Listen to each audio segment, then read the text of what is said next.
Hey there, Barbara.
I want to marry an archaeologist and keep his artifacts warm.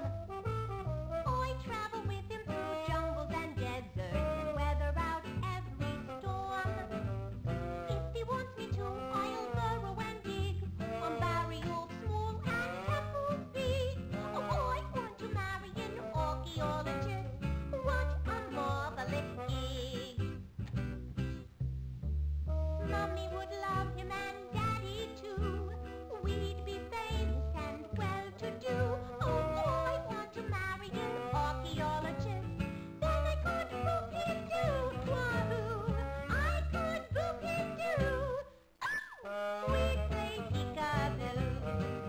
Oh.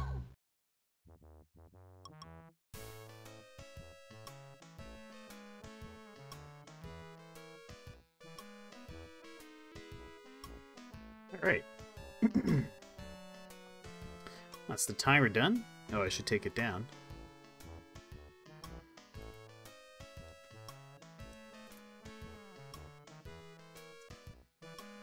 Oh yeah, you can't actually access the loading screen. So we gotta come back in here. Va-va-voom. Yeah, lady. And we'll load up a save. There we go. So as a quick recap from what happened last time, we were tasked with finding the dagger of Amon, which was, well, actually, we were tasked with finding it. All right, let's start from the beginning. We're a small town gal from the little town of New Orleans. And our father, who's got connections in the Big Apple, landed us a job with the Trib, a New York newspaper. Our first assignment as a reporter was to report on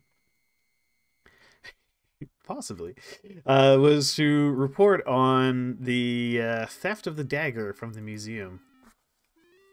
In the process of looking into the story, we snuck our way into the museum fundraising gala and snooped in on a whole bunch of conversations.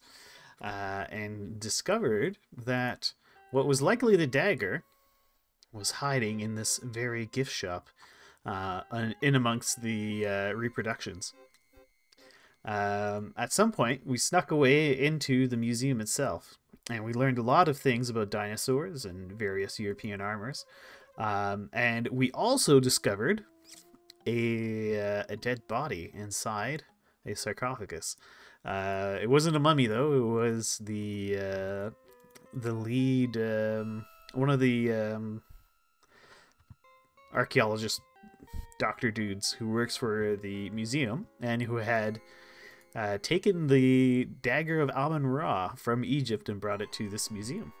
There are two Egyptian fellows who were very angry that they had taken the dagger from Egypt, stolen as they would put it, and they believe it should be returned. So yeah, now we're into a genuine whodunit. So we got to figure out who murdered the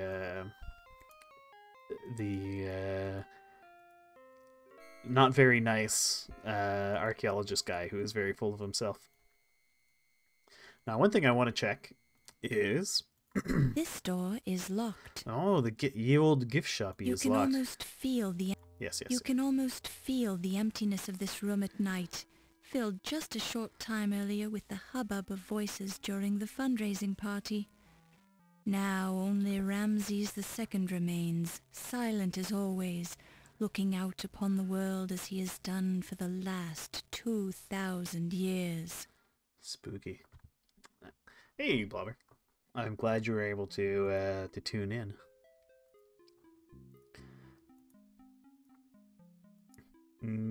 I wonder, do we have a different line?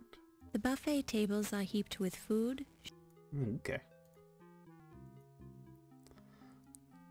Can we take another water glass? Don't be greedy. Don't be greedy. Okay. Can I go outside? The museum doors are locked. No, we're locked in. Okay. We have no choice but to solve this mystery. Alright. Well, let's head back into the museum.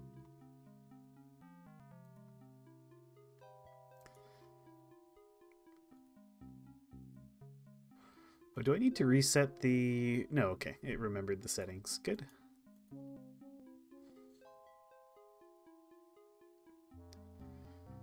I never went over this way. Oh. I wonder where she's off to. And there was something shiny there. The oil paint on the canvas is old and cracked, but you can still see the characteristic brush strokes of anonymous Bosch, who painted with human bones instead of brushes. Yeah, spooky.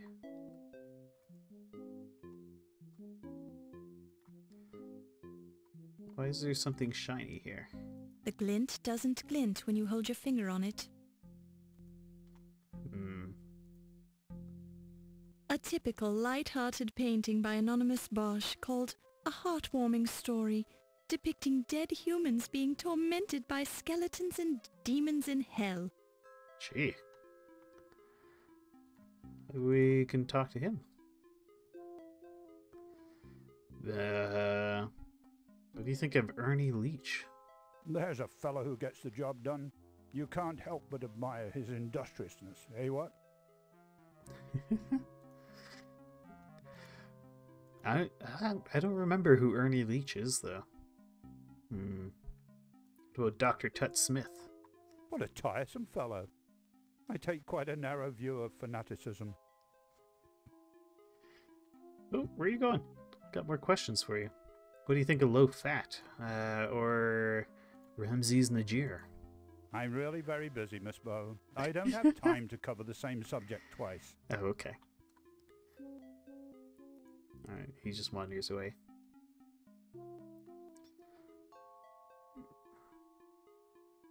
The oil paint on the... Although the paint is old and cracking, the spirit of the artist can still... Cart Before the Horse by Suzetto Live in Godoni, 1481. I like how Italian. This is the old master. Portrait of She a did Young that. Man by Marcello Fleming, Italian master, 1550. Yeah, whoever that guy is, he's very Musings on industrious. Cyberspace by John Wentworth, the Flemish master, painted in 1533. Two Brothers Drinking in a Tavern by Rick Morgan, Dutch master, 1444. I guess you have to start over. Trouble on Two Legs by Dennis Lewis, date unknown. Painting discovered in an attic near Bordeaux, France, hidden behind a case of chocolate. Art is Work by Fra Boberto Glisoni, painted in 1492, commissioned by Queen Isabella to keep him busy finding a new way to paint instead of discovering the New World so that Christopher Columbus could do it instead. One of the many paintings in Michelangelo's Battle of the Nudes series. It's one of seeming billions of ballerina sculptures that were made by Dagger, who was something of a ballerina fancier. A fine example of neo-quasi-Italian Renaissance sculpture by Alberto Ravioli. Sculpted in 1525, the humanoid statue is called, appropriately enough, Ruminations on Death and Dismemberment. I'm beginning to suspect not all of these things are actually accurate history facts. A marble bench, provided so that patrons can sit and ponder the amount of culture oozing through the air of this room. A marble bench, provided so that patrons can sit and ponder the amount of culture oozing through the air of this room. This is the Old Masters Gallery. Can we sit on the bench? The white marble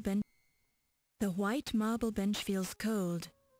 You recall from your physics class that marble has a low specific temperature. It's an expensive work of art on display in a museum. Your father would be appalled if he knew you wanted to touch it. Overcoming your temporary insanity, you change your mind.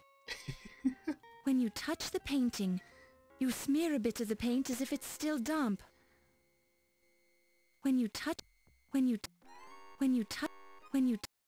Feels like a painting by anonymous Bosch, who is known for the distinctive texture of his canvases, among other things. I would never Feels like a dare to touch a painting in a... When you touch the painting, don't touch the nudes. This makes you feel like you're in the Old Masters Gallery. Alright. There's glinting here, but we can't seem to do anything about it. What if I The magnify oil glass? paint on the... No. What the heck is this? A notepad made of good quality paper. Ah, There's it an is. imprint on the paper from the previous message written on... A notepad made of good quality paper. There's an imprint on the paper from the previous message written on the pad, but it's too faint to read. Oh. A gold Egyptian on the thigh bone. A crisp... A magnif... I wonder if... While this is an interesting approach, it's... Ah. While... Use the You water hear glass on the paintings. No. Use While the this- bone. No. While The this... yonk. No. Okay. Fair enough. Let's move on. Hey there, Dusty. You gotta touch the paintings? Yeah, that's true. You go to the Louvre and you manhandle the... No, thank you, Miss Bow. I never wear jewellery. Oops. No, thank you, Miss Bow. I never wear jewellery.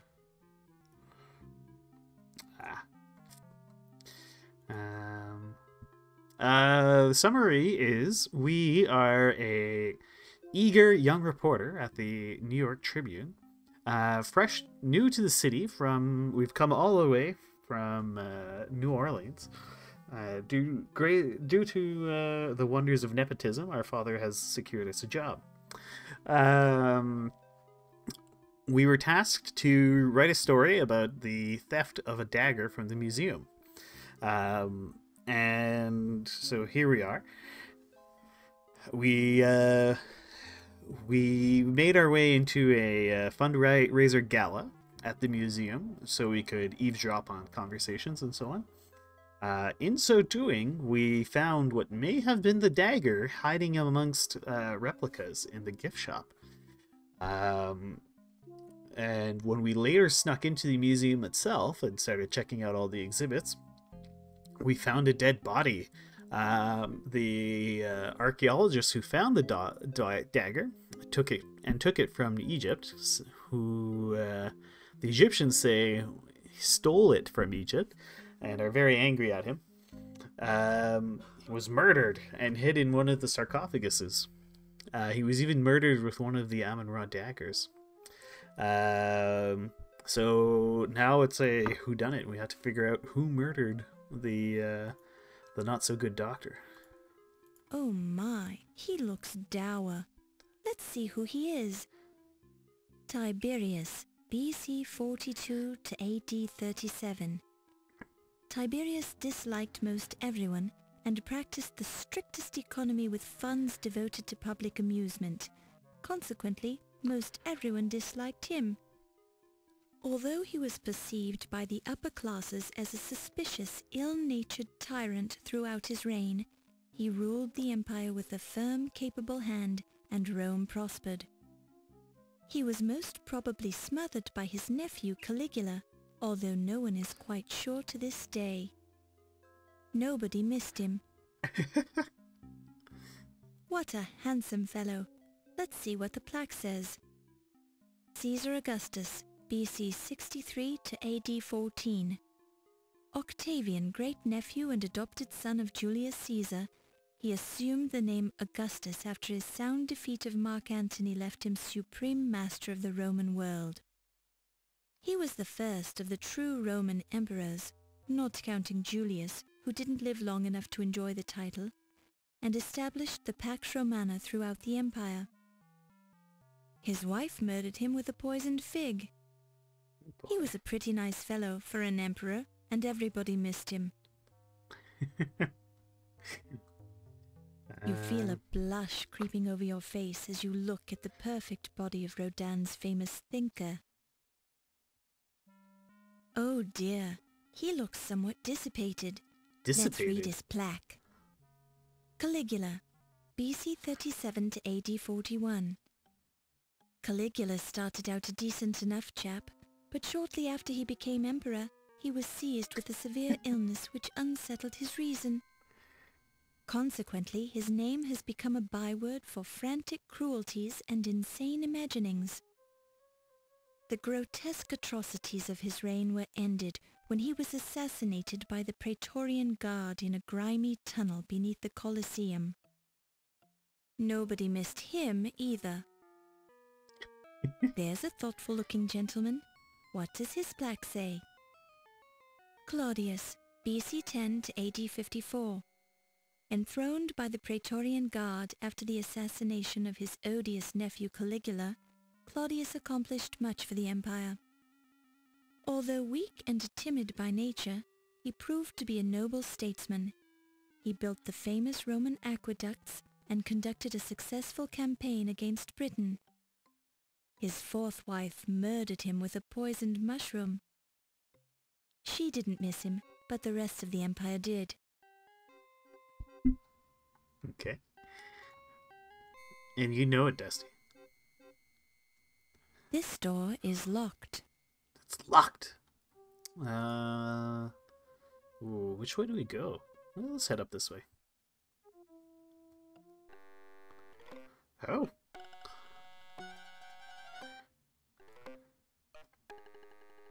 It's a rat, ready to pounce. Well, he would pounce if he wasn't stuffed. Looks aren't everything. The giant lizards are displaying some rather uncivilized behavior. I don't think so, Quintuple. Dr. Miklos has many scholarly texts. You see titles such as Common Bone Disorders of Jackals, Parker's Annotated Encyclopedia of Decay, Know Your Fractures, Mummification Techniques, Advanced Dental Identification, and Decomposition from A to Z. Oh, yes. Oh, I can't save in here. Let's just go to the other room real quick.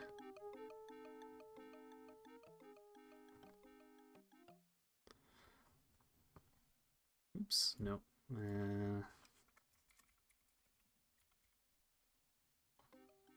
You hear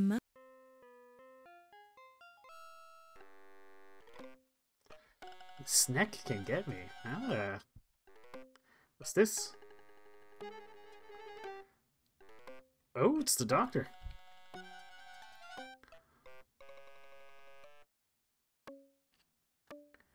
Good evening, Miss Bow. Oh, you startled me. Good.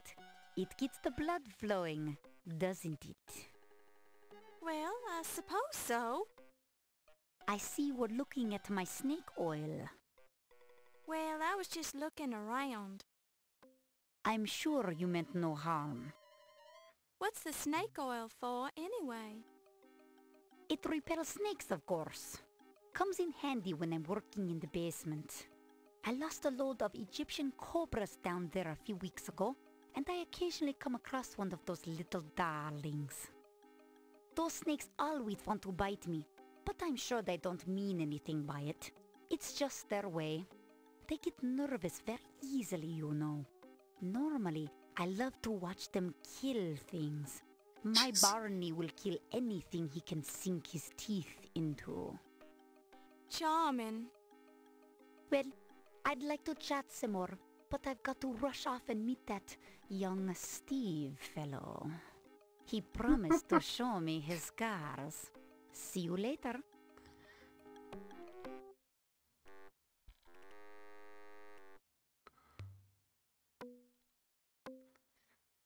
Alright, we obviously have to go poke the Don't snake. touch it. Don't. No? What if we go nearer? Don't touch the stuff. Don't touch. No, I guess we can't touch the snake. Feels like an intercom slave unit. Oh. Don't touch. Feel. Okay. Don't touch Yes, it. okay.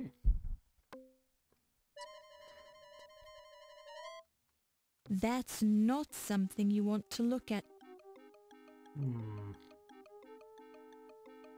It's half of the famed Rosetta Stone. Oh.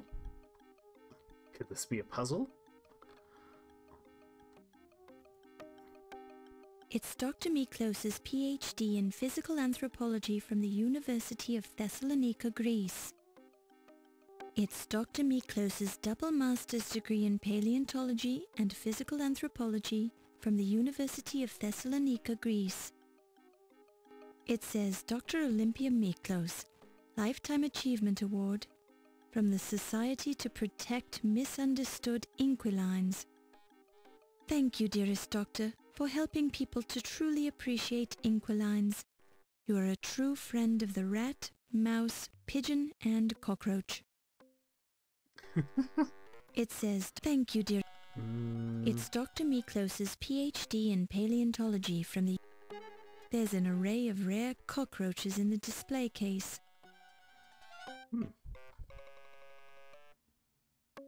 It's Snack. Barney, Olympia's pet cobra. Can I pet it? Not Not a good idea, apparently. Magnifying You glass? decide that's probably not such a good idea. Can I talk to the snake? Well-timed silence. No. Questions are a burden. Maybe he would like a While bone. this is an No. Could collect his poison you with a hear glass. nothing of interest. No.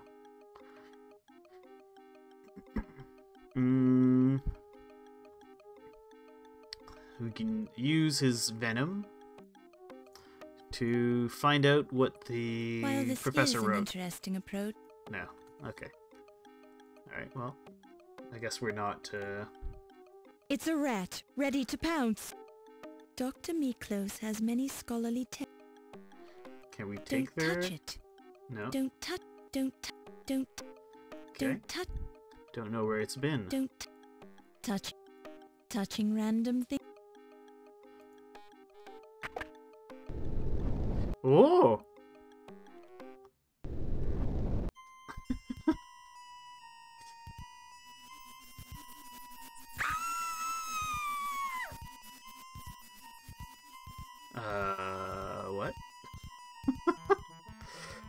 Oh, the darkness of a secret passage. You're blind as a bat.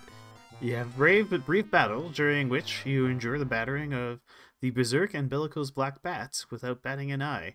Then your body, bothered by bloody bites, becomes bereft of life. Okay.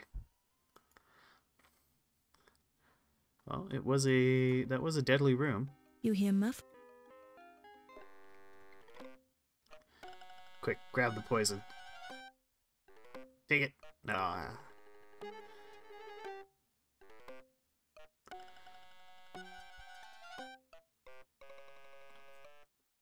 Good evening, Miss Boy. Excuse me. Good. Well, I swear I'm what's it those well. Okay. Just in case, I'm gonna look at all the things again.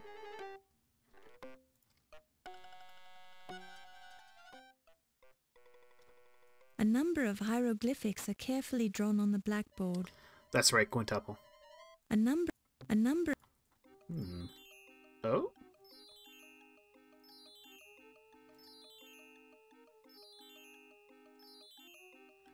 Okay. It's a lot of hieroglyphics. This is. It's thank. It's. Okay. There's an. The cloth seems. Don't touch. Don't We touch. don't know where the Rosetta Stone has been. It's hair. Can we magnifying glass it? Oh, we can! It's hair. That's.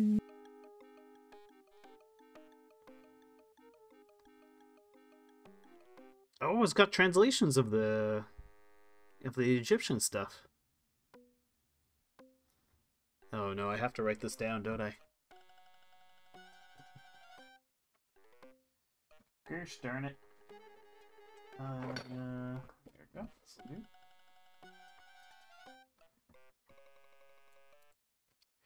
Yep. Okay, so Burb is a U.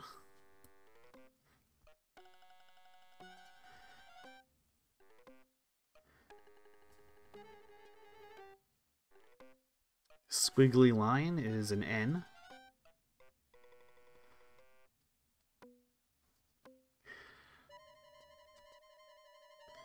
And floppy flower is an O.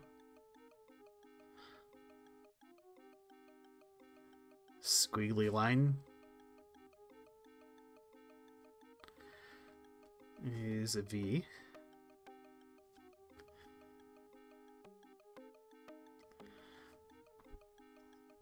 Square is a P.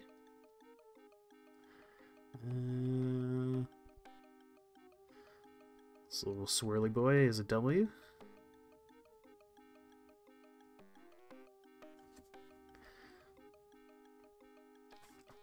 This wave is an O. Wait, I thought this was an O. They're both O's? Okay.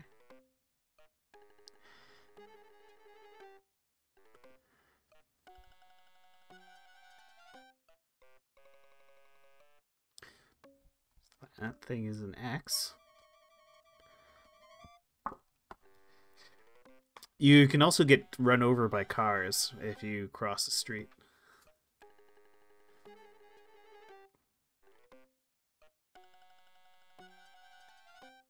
This eyeball is an R.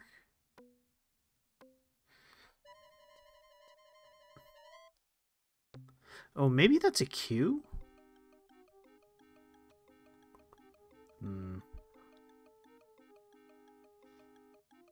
That looks like an S.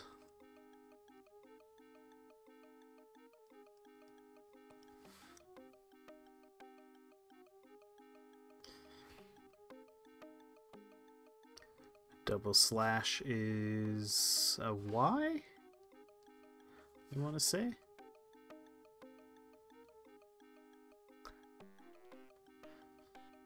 A string with 2 knots in it is a Z. And then a red half circle is a T.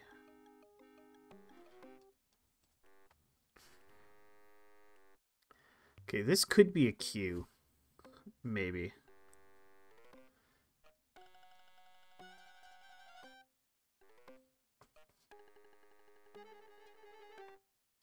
It will eventually go on YouTube. Yes, Jake. I just didn't get around to... didn't get around to uploading it yesterday. A number. Okay, yeah, she definitely doesn't do this automatically. We're gonna have to do this manually.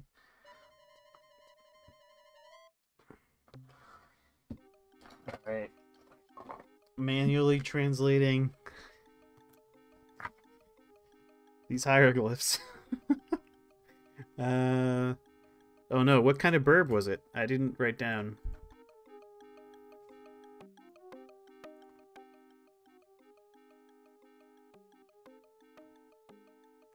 Okay, chubby burb. Maybe the owly thing? Owl? Chubby burb is a U.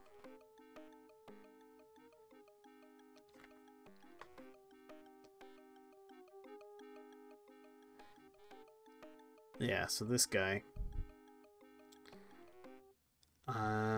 Yeah, I definitely don't have enough to transcribe all of this.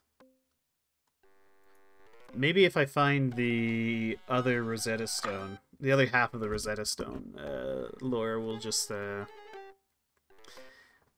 translate it for me. Don't touch. Okay, we don't know where it's been. Don't touch. Don't touch. Don't. Okay. Don't.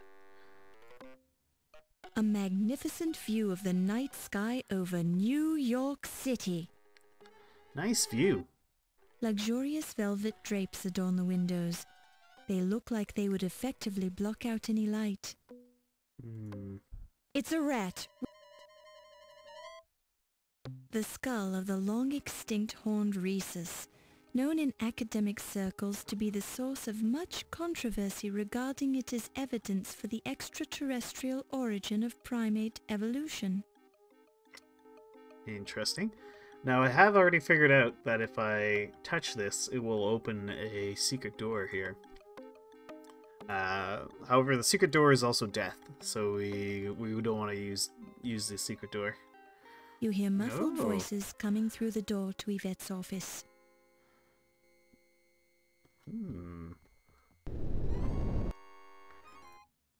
We could go snoop on Yvette, see what she's up to. But first, a save.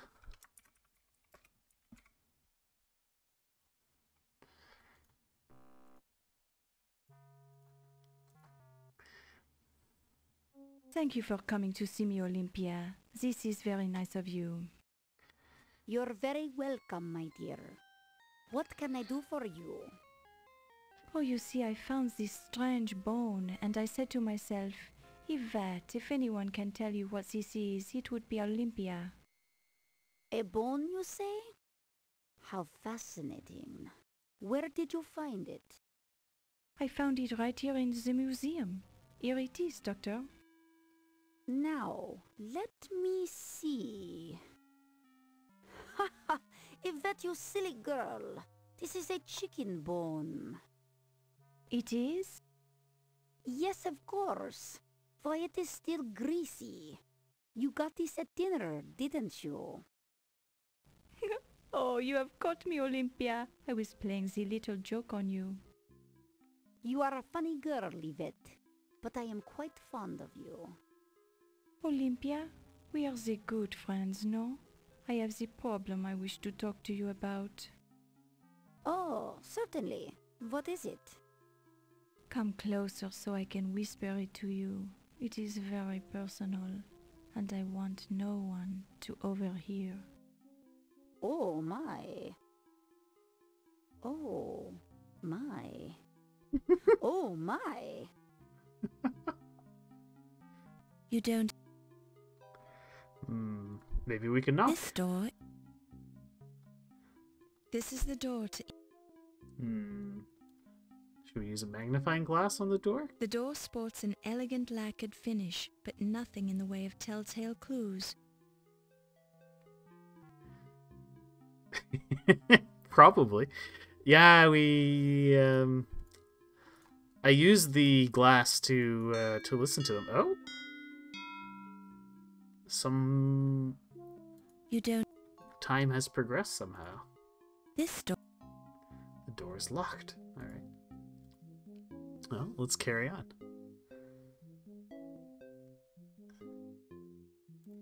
The walls in this hallway are dark and foreboding. The window is too dark to see through.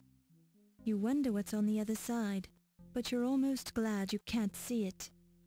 The walls. Okay. Can we go down this way? No. Go.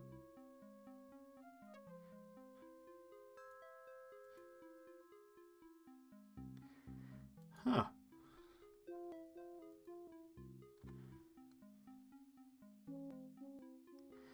They do look rather... Heavy stone masonry. Heavy stone. Heavy. There is. Oh. Heavy stone. There is definitely a seam in the bricks. You detect a bit of airflow. Yes, you might even say a subtle draft emerging from the seam. Well, we discovered a secret passageway in the Greek doctor's office. And she had some kind of snake oil, which is apparently good for repelling snakes. The secret passageway is, of course, death because it's dark. And we don't have a light. Up close, you're able to verify that these are big stone blocks. Thank you, game. The seam in the bricks is very deep. The draft from the seam ruffles your hair as you examine the rough bricks. Maybe we can pry it open with this bone. No. Maybe we could pry it open with this ankh. Maybe we can pry it open with the pen and notebook. No. Maybe we can smash the glass on hear it. nothing of interest. No.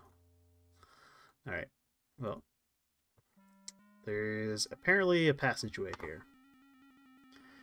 Possibly into Yvette's office? You don't hear. No, we don't hear anything. Has there been any change in here? Doesn't look like it.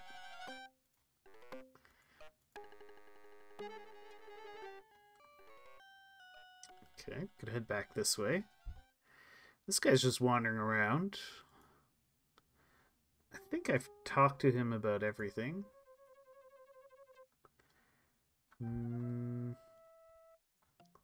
Let's quiz him some more. Does he have anything new to say? Oh, I guess we could ask him about the dinosaur one. We have many exciting paleontological specimens here, Miss Bow. Talk to Dr. Miklos if you're interested in learning more. Okay. What do you think of this Ankh medallion? Ah, yes. You'll see that symbol throughout our Egyptian exhibit. It seems to be a staple of ancient Egyptian theology and philosophy. Okay. Pippin's notepad. Miss Bow, I read for pleasure. I can't imagine Dr. Carter would possibly have written anything personal that I would find the least bit interesting. Alright. Anything in the misc pile? Oh! Oh, okay, so that was a cue. Nice.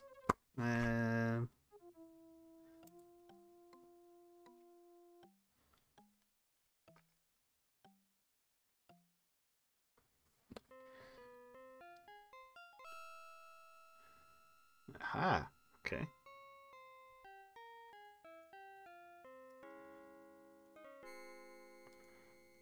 And we've confirmed that that bird is that. Double slashes is a Y. Yeah, okay. Snake is a V. Okay, good. Let's ask him about hieroglyphs. Talk to Dr. Miklas about that if you want to know more. She translates hieroglyphs as a hobby.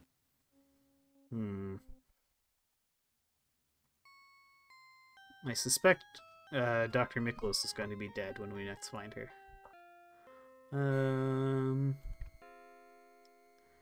Anything else I could ask him about? No, I don't think so. Right. Well, let's head back this way.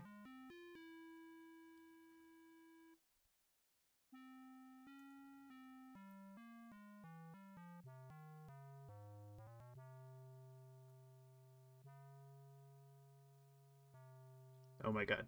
Just go this way, damn it. Oh god. There we go. Oh my god! A dead body! Murdered by a pterodactyl. Amazing.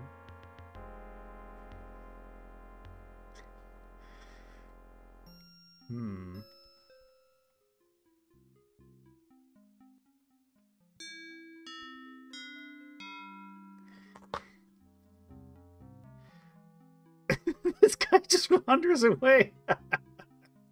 Alright, let's go check it out. The corpse is wearing a black tuxedo jacket. At the moment it's a poor fit, especially around the neck.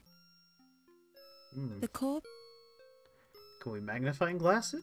Your careful observation reveals that this is a rented tuxedo bearing the marks of repeated alterations. There is a stain above one pocket. A whiff reveals the strong, fresh scent of champagne.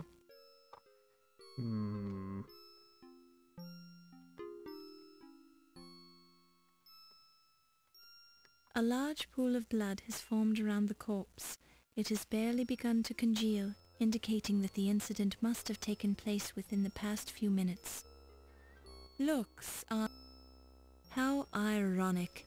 After untold millions of years, this pterodactyl has claimed a new victim, a male specimen of Homo sapiens, which has been pinned to the floor by the pterodactyl's monstrous beak. Time to grab the bum. Absolutely, Jake. The pants are damp, and you're getting much too personal, Laura.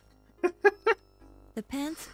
You search the pockets and find nothing but the usual lint. You decline to take the jacket with you since it apparently contains no clues and is skewered to the floor anyway. You move the arm and it flexes easily. Rigor mortis is not yet set in. Can we taste the blood? You gently touch the pool of blood. It's very slightly coagulated. The pterodactyl is cold and lifeless, which is not unusual since it's been dead for millions of years. You don't suspect it died from foul play, but you never know. You pull the thin wire. It remains steadfastly attached to the pterodactyl. You pull the... Don't... The right hand and arm bend easily. You find a large grease stain on the right sleeve. You give it a quick whiff and identify the scent of turkey hors d'oeuvres. Interesting. You search the left arm for clues, but come up empty-handed. Your careful observation... Close inspection reveals... That's not... Close inspection reveals that these rented tuxedo pants have been altered many times. There's a small mustard stain on one leg. Though it hardly seems... Upon close inspection... Though it hardly seems appropriate, you marvel at the intricacy of the construction. The pterodactyl has been covered with authentic animal hide of some sort, stretched over a rigid framework.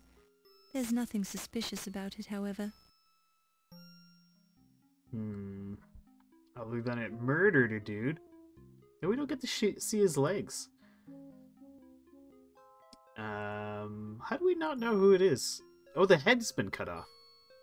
Look, the corpse is wearing a... Huh.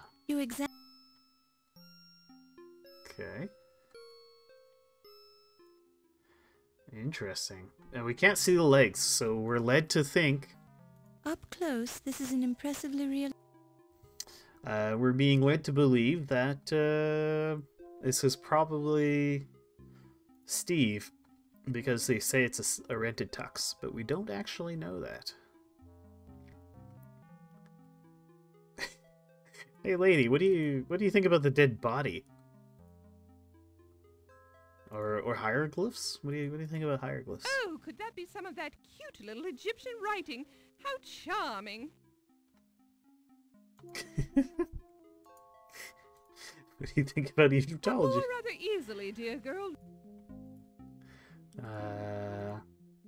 Q. Cuponk. What do you think of Cuponk? Nothing. Alright.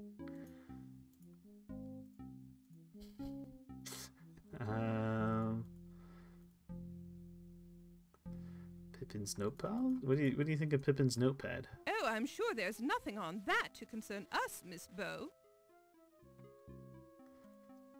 That the fellow liked mustard.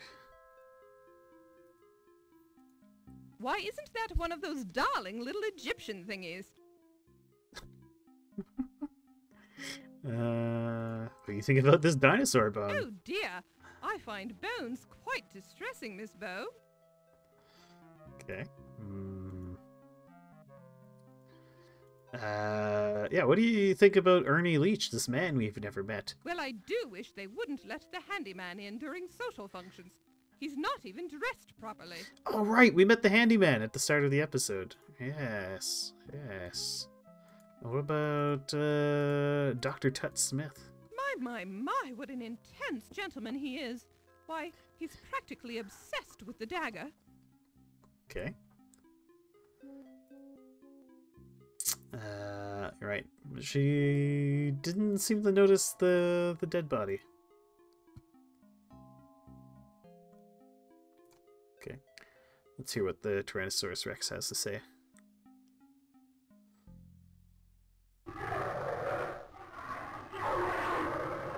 Welcome to the Linedecker Museum Yes. Dinosaur Display. My name is Rex, and I'd like to tell you about myself. I'm a type of dinosaur known as Tyrannosaurus Rex, which means King of the Tyrant Lizards. Although I was not the largest type of dinosaur, I was the largest predator ever to walk the earth. Some of my friends were 40 feet long and weighed 8 tons, with teeth that were 6 inches long. Your modern elephants don't weigh more than 6 tons. I lived between 250 and 65 million years ago, during a period known as the Age of Dinosaurs, also called the Mesozoic era. The first complete skeleton of a Tyrannosaurus Rex was found just 24 years ago in Montana in 1902. Although there were many meat-eating dinosaurs, I was considered the best killing machine who ever lived. Speaking of which, I'm feeling a bit hungry. Would you like to volunteer to be my next meal?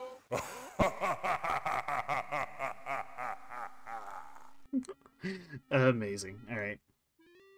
What's this? Don't be greedy. Right, and I can't go anywhere else around here, right?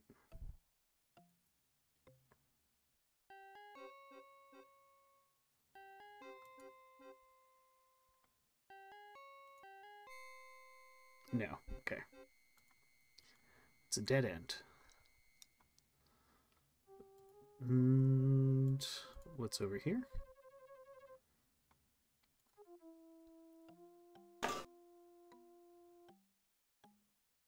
Dr. Carter's skin is cold and disgusting to the touch.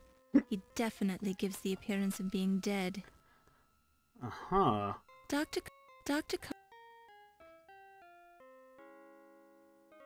Wait a minute.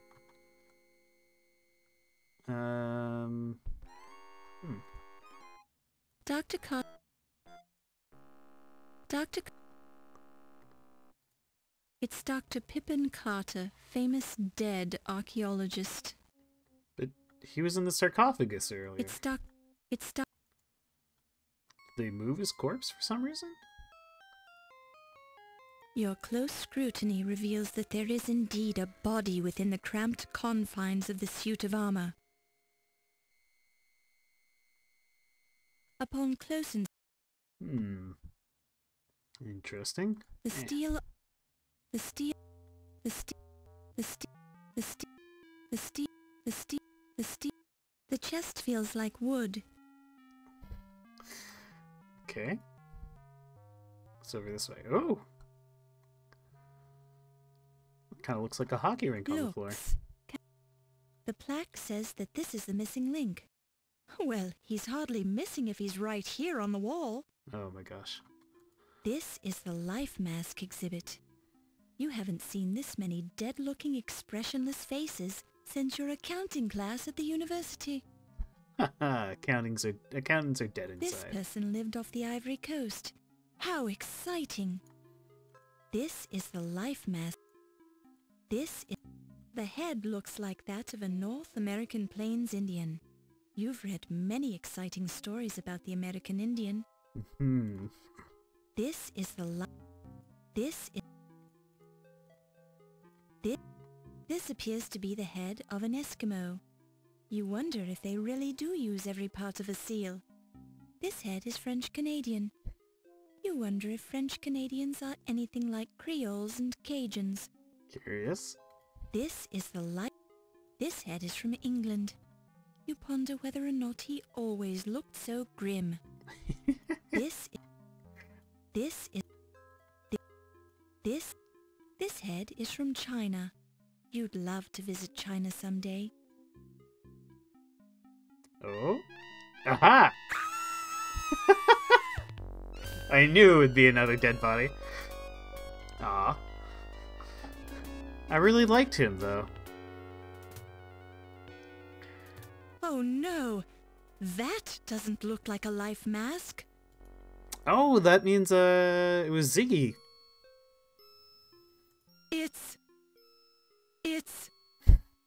It's Ziggy's head! Thank you, game. It's Ziggy! Yes. Okay. Can we take You it? reach out sadly towards Ziggy's severed head, then draw away. He's clearly beyond all help. Can we You poke him reach in the out. nose? No. You reach. Poke you him in the reach- eye? You No. reach. Can we talk to Ziggy him? is feeling a bit under the weather right now. Perhaps because he's lost his voice and the rest of his body. In any case, he has nothing to say. Ziggy is... Okay. Maybe the ankh will While help. this... No. The thigh bone... The bone is hot. The bone is... While... Bonk? No. What is going on in here? I'd say you've got some explaining to do, young lady. Why are you screaming? The dead body. found Mr. Ziggy's head. Very odd how you are always finding the bodies, Miss Bow. I think we should be going back to my office and interrogating you now. Here now, Wolf. The young lady just found a man's head. Give her a moment before you get out your thumb screws then.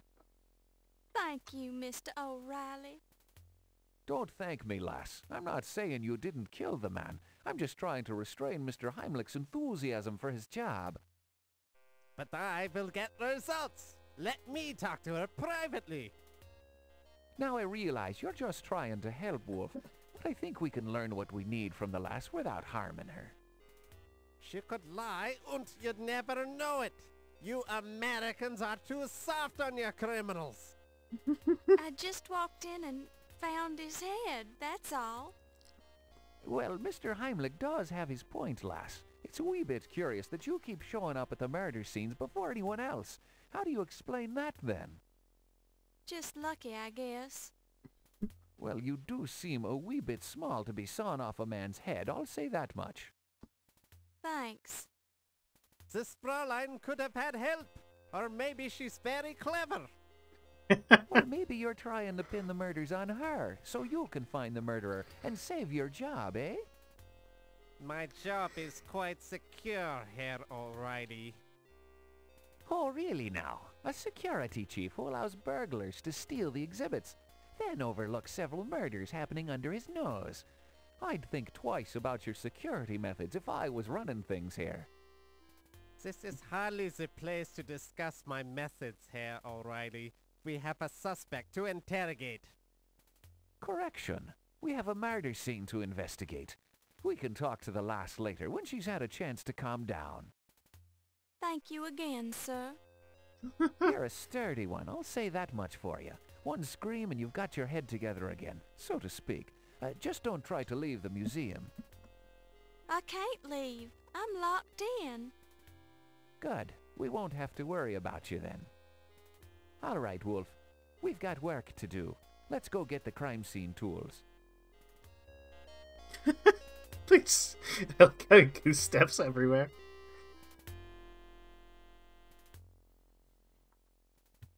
Okay. It's the head of a Cro-Magnon man. My, how people have changed. Oh no!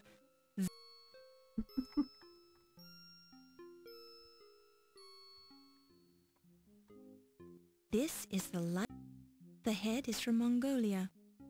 You've heard that the Mongols would have taken over the world if their ponies' legs hadn't been so It's the head of a... This is the head of a Smeltdown man. You've heard rumors that Smeltdown man just may be a hoax. Smeltdown man? It's the head of a Neanderthal man. He looks so... brutish. Look. Look. Look. Ooh, whoops, clicked off the screen. Alright. Can we go this way? Yeah, we can go this way. Surely there's more dead bodies to discover? Oh, okay, that just brings us back here. I wonder...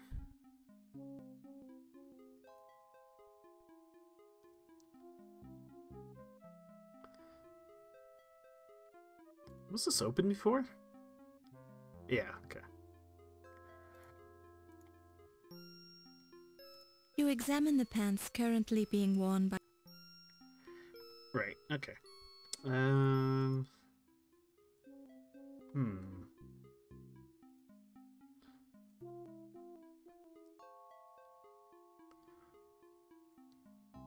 Oh yeah. I should go back to where the sarcophagus was, since we found... No, that's not it.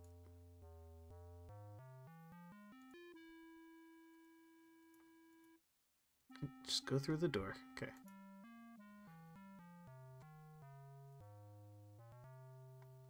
Oh, actually, I want to go check out the sarcophagus again.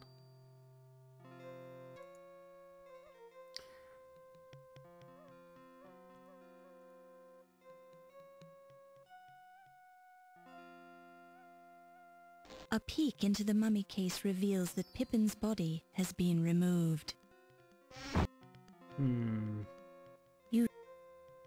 The mummy case is... No new body in there. A mummy coffin built during the 19th dynasty. Inside and outside, both coffin and cover are decorated with large figures of gods, vignettes, and inscriptions from the Book of the Dead, as well as emblems and decorations painted in bright colors. Can I go inside? No. The highly polished surface feels... The What is card it? identifies the slab of black basalt as the Rosetta Stone. Hieroglyphs and letters from the English alphabet are clearly engraved on the stone. The Aha! Rosetta Stone was found by a French artillery officer among the ruins of Fort Saint-Julien, near the Rosetta mouth of the Nile River, in 1799. It came into the possession of the British government after the capitulation of Alexandria. The Rosetta Stone, currently on loan to the Leyendecker Museum, is the key to modern translations of ancient Egyptian hieroglyphs into English text. You notice that half of the Rosetta Stone seems to be missing from the display, replaced by a small card that reads, Artifact 310 removed from display for research on 9/1/26 by O.M. Okay. It's all well and good. Let's, Okay. Now, the other ones showed up in my diary, so... I probably just need to use that. I don't know if I actually need to look over all of these.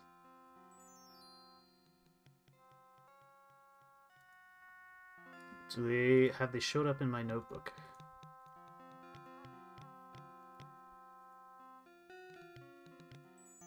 They have. Okay. What's this? This placard describes the full translated text on the Rosetta Stone, which still resides in the British Museum.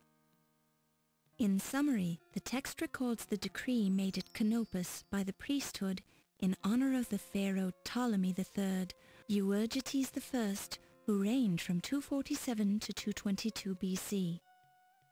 The decree discusses the great benefits which the pharaoh had conferred on Egypt and states what festivals are to be celebrated in his honor, concluding with orders that a copy of the decree in hieroglyphics, Demotic and Greek shall be placed in every large temple in Egypt.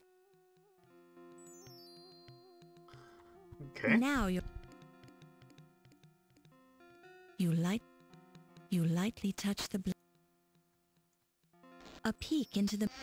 Now you're... Although it's made of the lime, it's relatively smooth. Oh, I should make a save when I get the chance. I might have to go into the other room, though.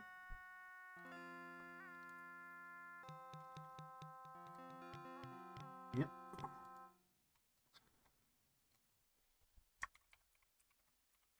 Save 28. Actually, I don't think I read this little thing. The placard says, this is a granite stele depicting Horus and Thoth found in the temple of Amon-Ra. This stele was modified during the reign of the pharaoh Akhenaten, then restored during the reign of Tutankhamun. Okay. That didn't seem super useful. Can I use this door yet? The door is locked. When you touch the doorknob... On close inspection of the door, you see two heavily faded words that were painted on the door at eye level, although some of the letters in the words are totally unreadable. E-M space L space Y-E space S. On close It's an unmarked word. You hear nothing. Okay. Can use a bone to smash the While door. this is an... No.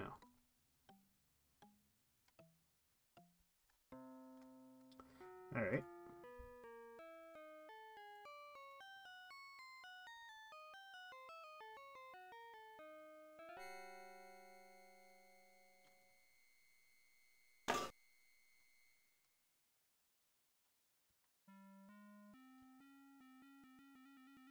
It's Dr. Pippin...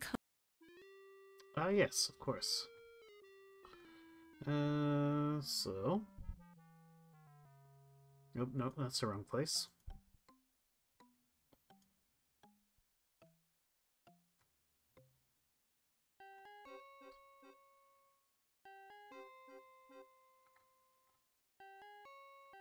Hieroglyphs are the ultimate form of written communication. To know them is to know the power of Thoth, who created them for the people of Egypt. It is truly a language of the gods.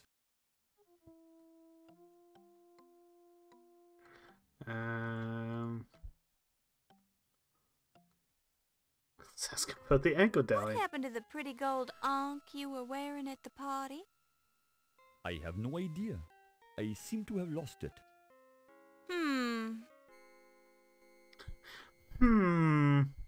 How suspicious. Alright, let's go through here. Go on, just go through the door. Okay, then we can go this way.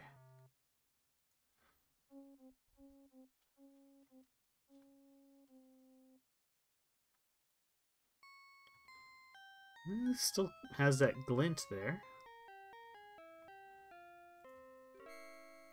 Can I get into Yvette's office? I can! Oh! A paper cutter with a red blade. The file label reads, Dead. Feels like... The red stain on the paper cutter blade could be red ink or blood. Perhaps the last person to use it had an accident? Upon close inspection, you...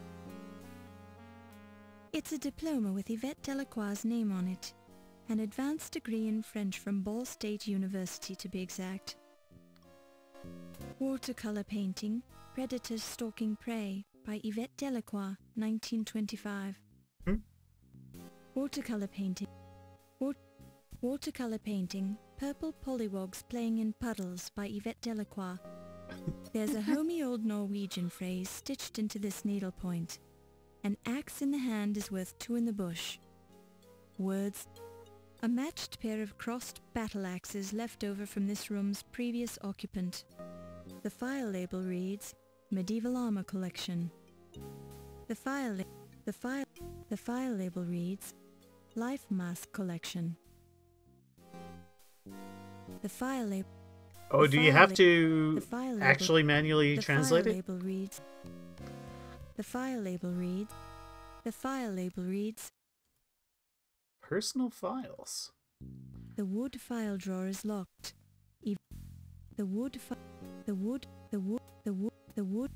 Don't even think about touching the Don't even think about touching the fly trap. It's a meat-eating plant that's been getting a steady diet of red meat ever since Yvette bought it, and it's getting hungry again. Anything in the trash?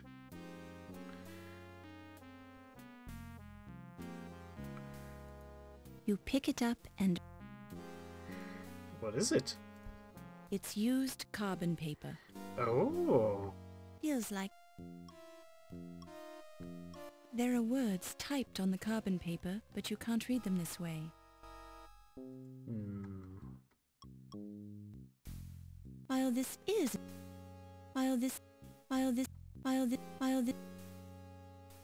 It's used... You don't...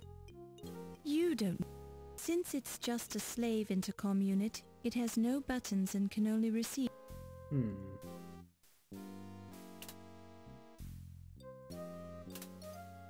Aha!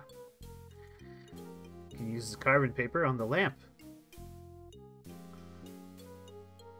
Backlit, you can read the words typed into the carbon paper. Ernie, Big Al called to see if you could do some fencing for him next week. He says he'll make it worth your while to do a fast fencing job.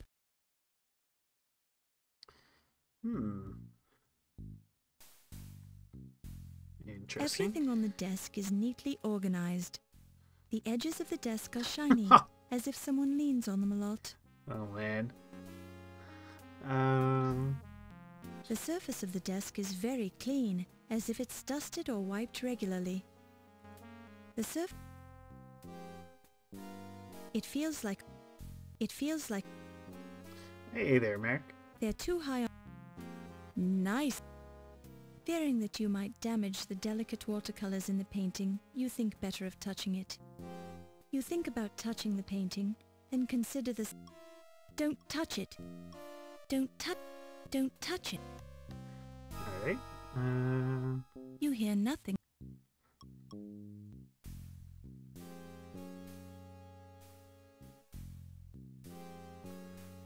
Oh, is that exit or? Ah, that's leaving. Hey there, Merrick. How was the stream? Let's go deeper into Yvette's office. Another dead body!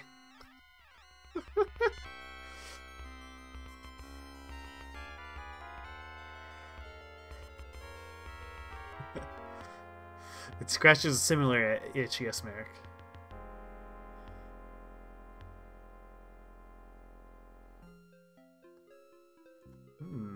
Dr. Carrington's head holds no clues that you can discover, except for the somewhat pained expression on his face. It's dripping blood.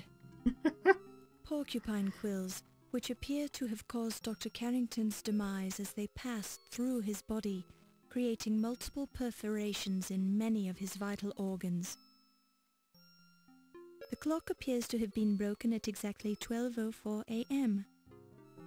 It's the intercom. Countess and Ziggy at 1 a.m. Medieval armor display. Countess and Ziggy at 1 a.m. Medieval armor display. The top desk drawer is locked and Don't touch it. Rigor mortis has not yet begun to set in, allowing the head to move slightly on the neck when you poke at it. Don't touch it. Rigor mortis. Don't touch it. Can we magnifying glass any of this? The note is written in a man's handwriting, probably belonging to Dr. Carrington. You presume the dripping blood belongs to Carrington, since the porcupine was stuffed. Carrington drooled a bit when he died, and his hair could have used a good wash to get all the grease out of it. Gross. That's not the sort of thing you want to... You presume the dripping blood belongs to... Judging by the buttons on the intercom, this appears to be the master unit which can send and receive. Okay. Can I take any of this stuff?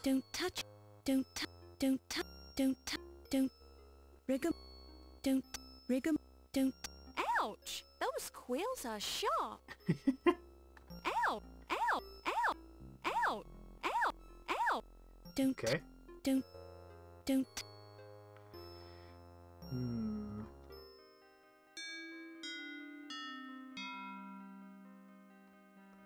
Alright, we gotta snoop around this office. The mask of El Whoopintot, the god who scares Hottentot children. Hottentot elders told stories of how El Whoopintot would jump down from the roofs of Hottentot mud huts to steal the noses off children who didn't behave properly. Oh no! The mask of Hottentot. Anthropologists attribute the El Whoopintot stories to tribal myth, but the ancient records reveal that many Hottentots lived their adult lives without noses. There's a moral here somewhere. Locked. It's a It's telephone. the only telephone in the museum. It's the only... As with so many other things in this museum, this phone is dead. Okay. It Magnifying appears that glass? someone has cut the telephone cord, removing any chance you might have had of communication with the outside world. Can we take the telephone? Oh no. Let me just get that again. While this is... Oh, maybe I can use the carbon Well, paper on this is- that. No. Alright. Worth a shot.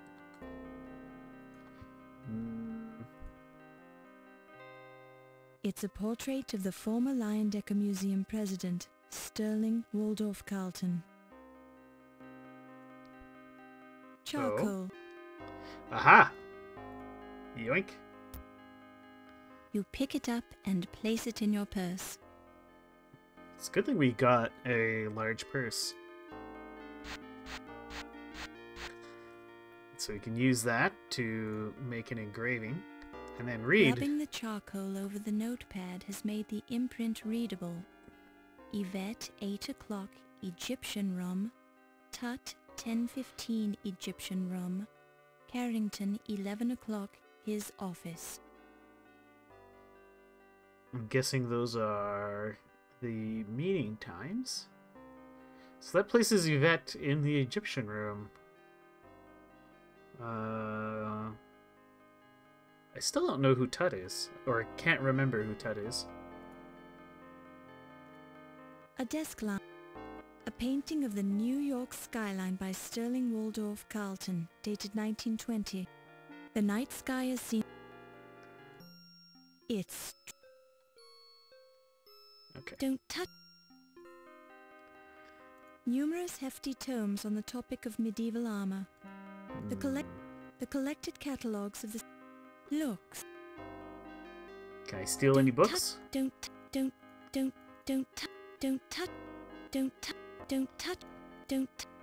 Okay, I can't touch any of this stuff. Whoa, a safe! Don't touch it. Don't touch. Huh.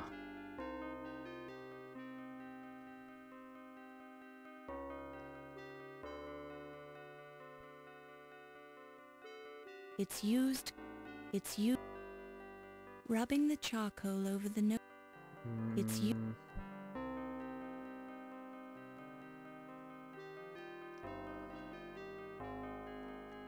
Don't touch it. Don't.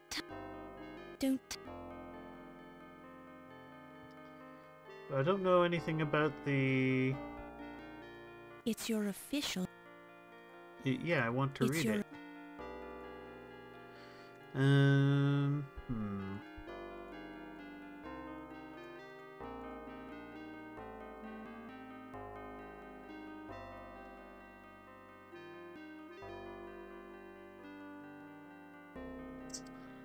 Maybe we can find out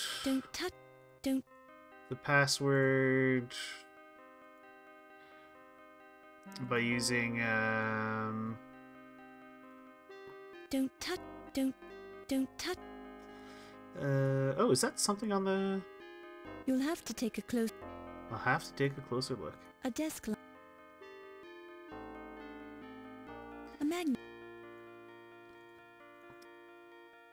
Upon close inspection, the note is written in a man's handwriting.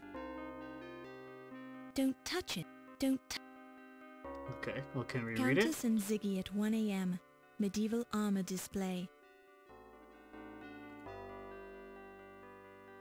Using your remarkable powers of deduction. Don't touch. Phone numbers. T. Dargan, WP 5125. R. Williams, BL 4468. I did it, SH 0244. Be safe, KL 0527. U. Hoser, LI 2077. And yet, KL 4004. E. Leach, BR 1833. Phone numbers. T. Dargan, Spells out WP trivia. 5125. 0527?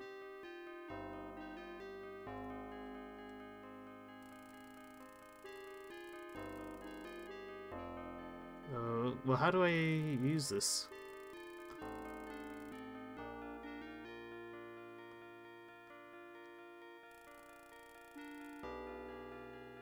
Ah, okay.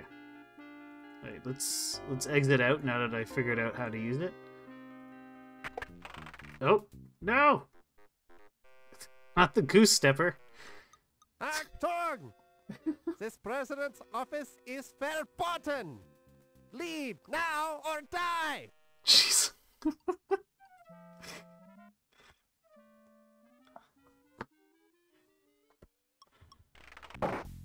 Oh, man. This door. That I had the same combo. This door. Alright, well. He's the museum security.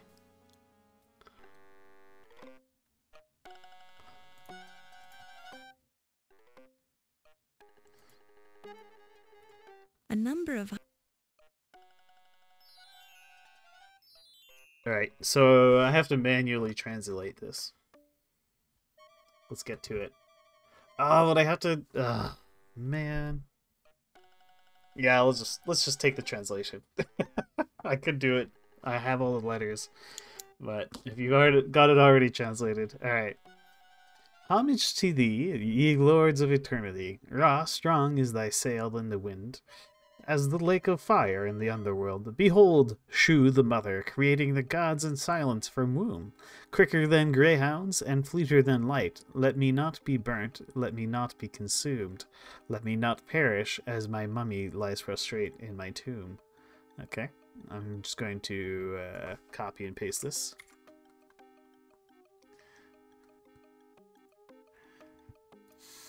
Into a note.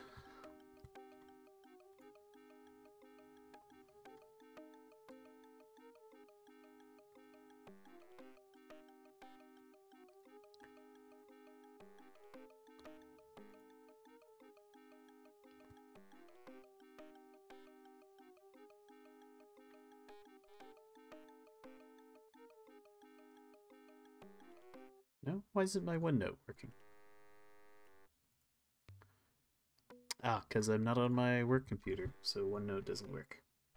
Alright, well, Notepad will do the job. Okay. There we go. Well, we've translated that. Oh, I don't get the save either.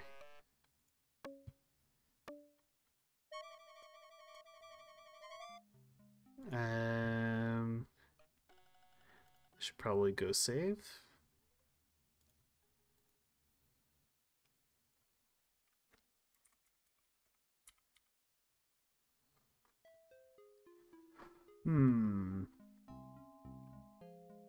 So, I now think Yvette is probably the murderer. Well, with all the blood and stuff.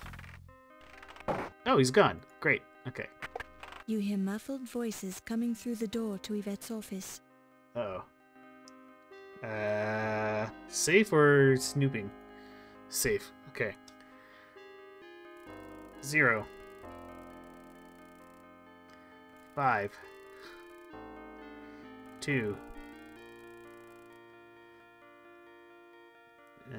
7. It feels safe. Ugh.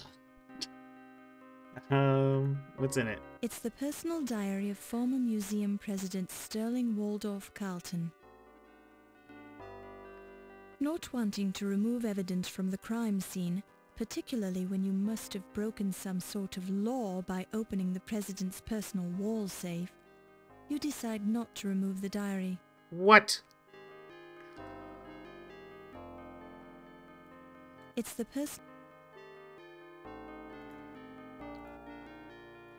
Glancing through the diary and the male handwriting within, it refers to Sterling's growing fear that the Countess only married him for his money, and that she could be planning to kill him. The final entry reads, Yvette fears her too. The Countess might be a murderer. Glancing... Note 1. Okay. Is that all there was in the safe? Glancing... Interesting. Okay, let's use the glass on the door. Come a little closer, Monsieur Najir. Oh. I'm wanting to show you something. And what would that be, Miss Delacroix? Look at the palm of my hand. It is a lovely palm, to be sure. But what am I supposed to see? You see this line, monsieur? It is my love line. My goodness, Miss Delacroix. It goes all the way up your arm and disappears up your sleeve. Would you like to see where it ends up, Ramses?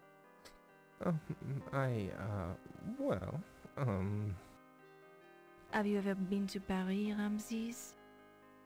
No, I can't say I ever have. Then you have never seen the Eiffel Tower? No. Well, by all means, let me show you. Miss Delacroix, please. I'm a married man. Oh dear. Have you forgotten who let you into the museum, Ramses? Have you forgotten who showed you the secret room for your little ceremonies? Oh? You haven't, have you? No, I haven't, but... Then you will let me give you the grand tour of the tower, no? We'll have to go somewhere else. I don't feel safe here. Lead the way, monsieur. Interesting. Can we follow them? Don't touch it.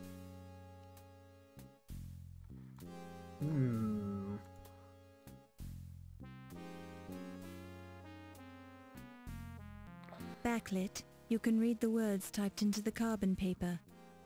Ernie, Big Al called to see if you could do some fencing for him next week. He says he'll make it worth your while to do a fast fencing job. Right. Okay. If I'm fast enough, do I get to see where they're going? She did say something about a secret room.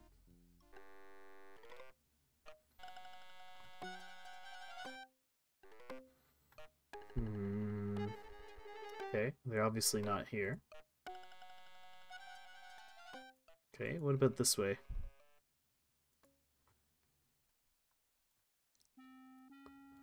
You hear nothing. You hear nothing.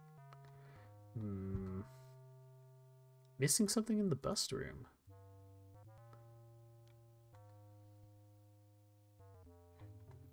Oh, what could I be missing? You hear muffled. Oh my, type. Although he was nobody. It's a rather. Oh dear. Colleague consequence. No. It's a. What a. Sees. He was the. He was a. Oh, maybe I need to magnifying glass them. It's made of. Upon close inspection. It's made. Upon. It's made. Upon. A close inspection reveals that this is not real marble. It's an imitation marble invented by Claudius Brutus Apollonius Biggus Blimpus Maximus, known to his friends as Fatus Rotundus. Fatus was ahead of his time, since the world was not yet ready for synthetic marble. Fatus also invented radar, but nobody knew what to do with it. Radar technology was then forgotten until World War II, and Fatus never got any credit for it. True facts. Fatus Rotundus died in obscurity, his genius unrecognized. What perfect burnishing! You can't imagine how long it must take to create a thing of such beauty. The door upon this, what perfect.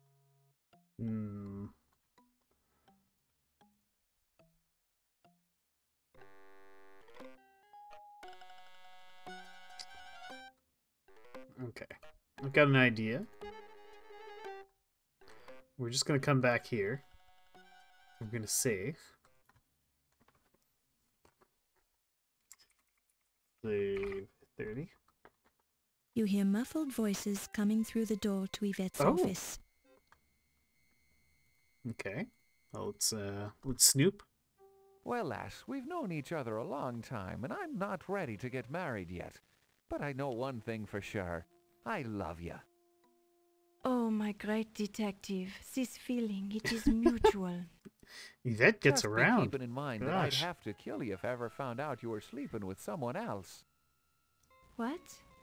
Oh, you are to be making the little joke, no? Your sense of humor, it is magnifique.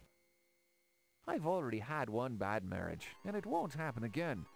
It's been a long time since I've been able to trust anyone as much as I trust you. This is very flattering, my love. I am never to be knowing someone like you either. You are so good and so kind. Well, I try, lass. I try. It's not easy being a cop in this town. The place is lousy with criminals, even in the police force. Oh no, how terrible. Sure, and it's a hard thing when a cop goes bad. I've seen it happen. A cop spends years fighting crime and watching the hoods get rich while he risks his life to make just a few bucks.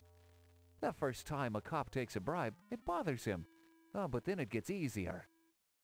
You are such a strong man, my Ryan. You would never be accepting the payoff, no?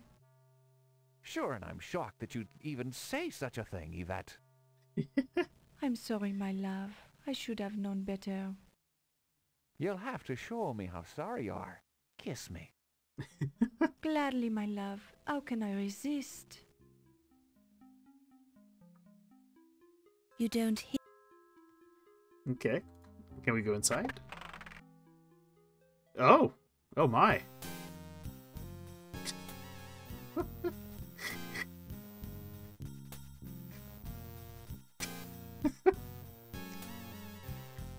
Oh, this is a PG-13 stream now.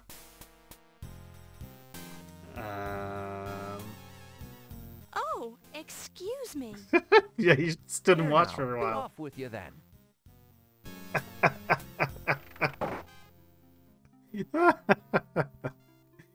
Alright. Well, that should be a save.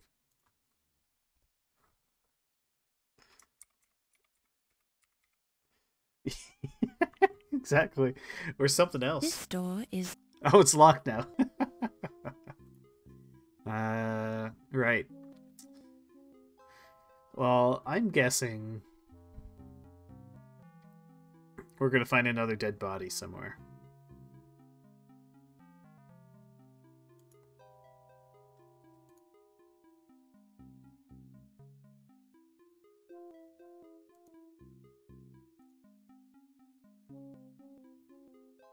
The thinker press them?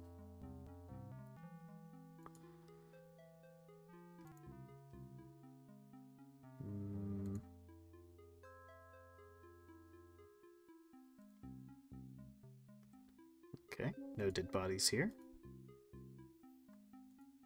Can I get back into the gift shop? It's the center.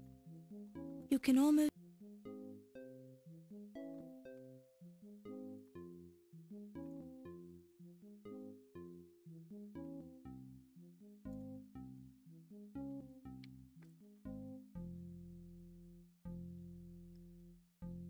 This door is locked. Okay, You can almost... gift shop is still locked.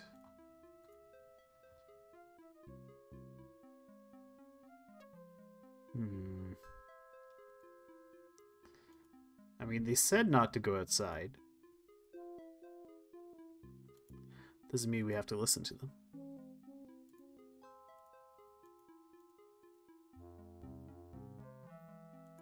I see.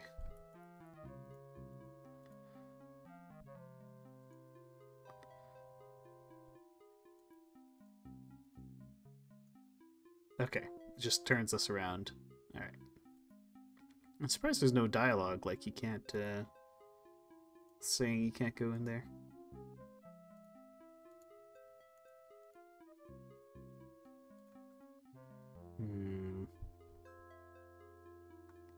You see a short, elderly woman.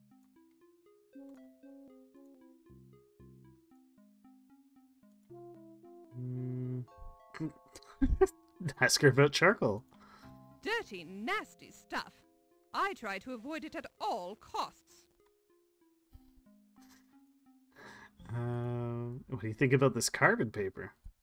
Oh, I never have to look at things like carbon paper. I let my accountants get their hands dirty. Let's ask her about people. I wonder, do you say anything about Ziggy being dead? Do you know anything about the circumstances of Oh. Ziggy's death?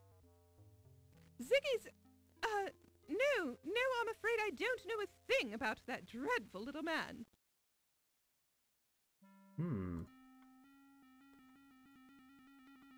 What about Dr. He Pippin was a rather good-looking fellow, don't you think? Of course, I was at the party when he died, surrounded by witnesses. But I've already told Mr. O'Reilly about all that. It's very certain to tell us about all the witnesses. What about Dr. Archbold? I bore rather easily, dear. Hmm.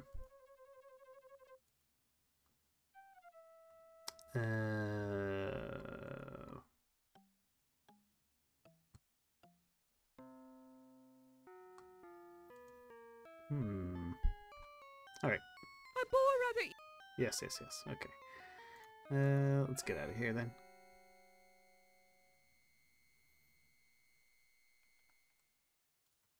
It's an expense.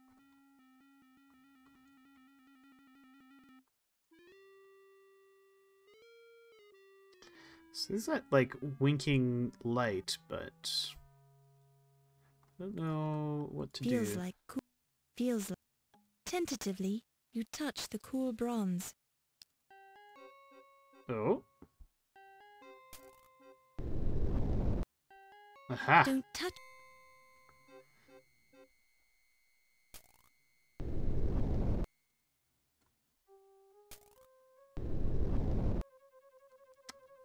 That's a save. So many saves in this one room.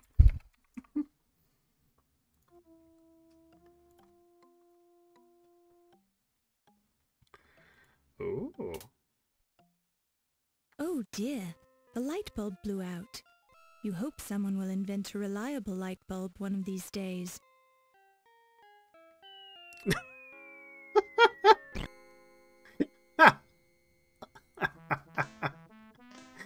Oh boy.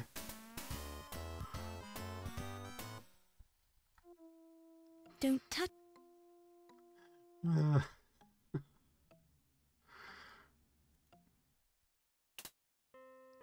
Can I take the stairs?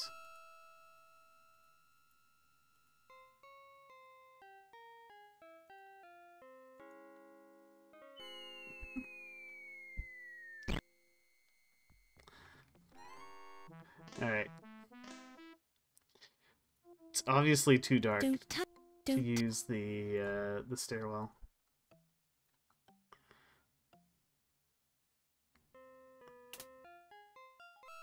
Oh dear, the light.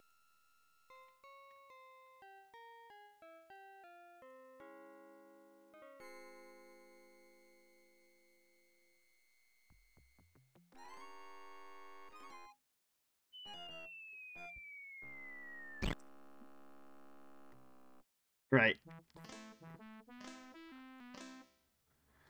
Hmm. Don't touch. Do I Don't see anything else from the hall with the... Oh, the light? No, the light's still there. Hmm. Oh, but I haven't been in here. Alright, so the lights go out. The light bulb blew out. You hope someone will invent.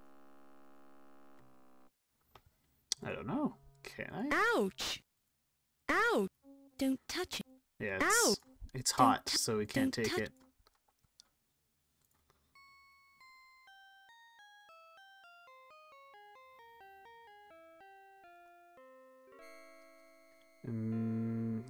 But I wonder, now that the light is out,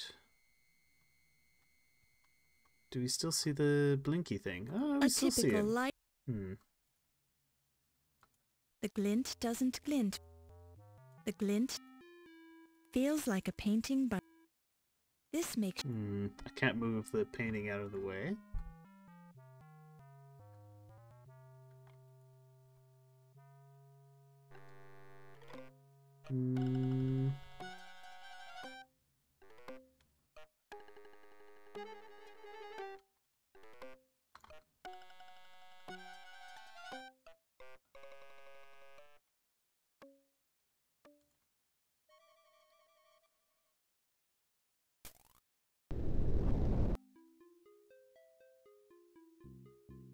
Okay.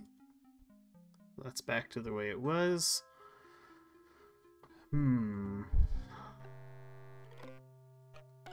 Right, there's no obvious light bulb here.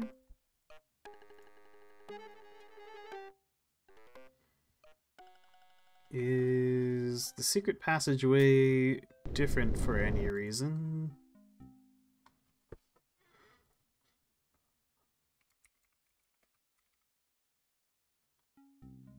Or is it still deadly?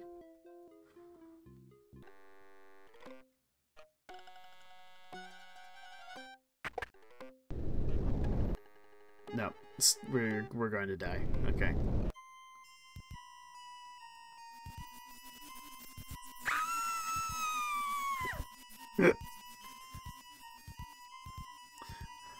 And obviously this kills us.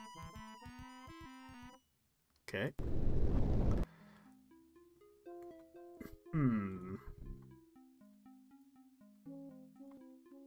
Is this door still locked? No.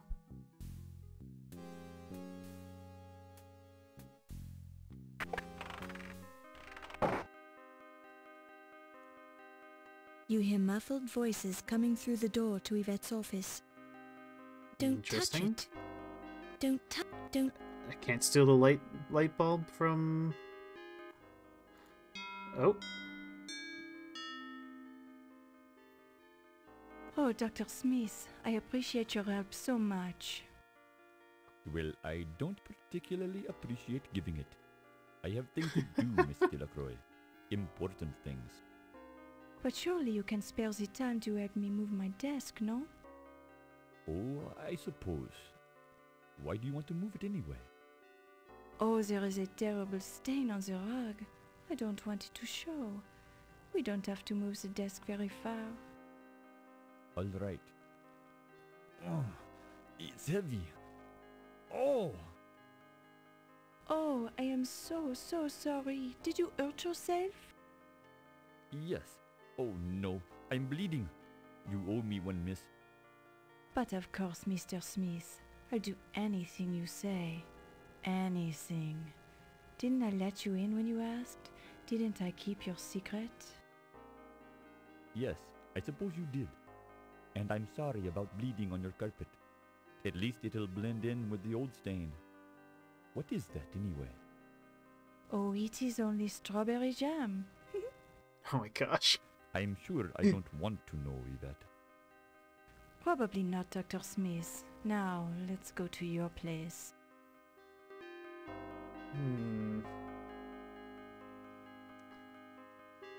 Okay. You'll have to... Countess... Carrington's... A desk... A desk... Don't touch... Can I not take a light bulb? Yeah, she's very busy. A magnif... Feels like... That's not... The 6-button intercom allows the president to talk and listen to people in other offices. Oh?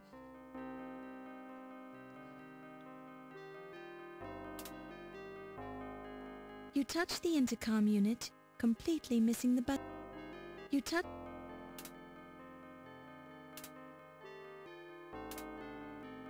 You touch the intercom unit. You touch...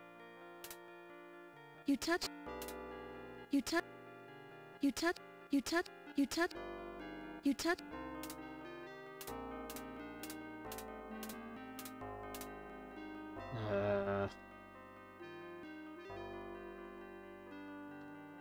Questions are a burden. Use the You hear water that? glass to listen? Okay.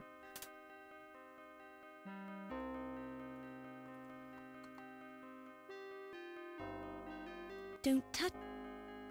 You straighten out your... Don't touch... Don't touch... Carrington... It's the... There's a... Oh yeah, the purple thing is the phone A book. desk lamp. Look. A pillar. Look. The president's... Don't touch... Don't touch... Don't touch it. You don't know where it's been. Don't...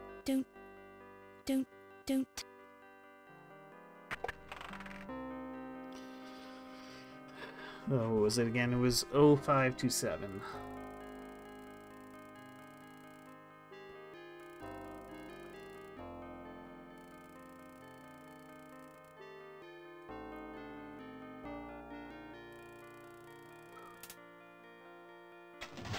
It feels.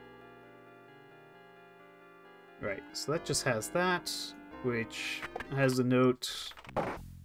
Don't touch the surface of the desk. You don't need. Oh, right.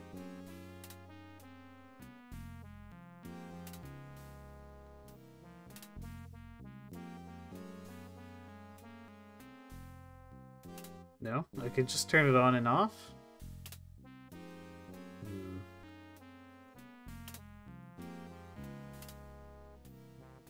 It's obviously the wrong kind of light bulb. The light bulb is... Although the light bulb is starting to cool, although...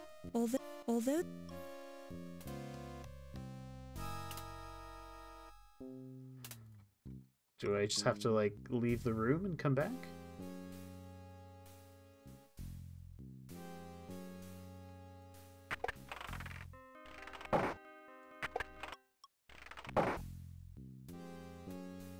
Don't touch... No, don't turn it on! Ah, damn it.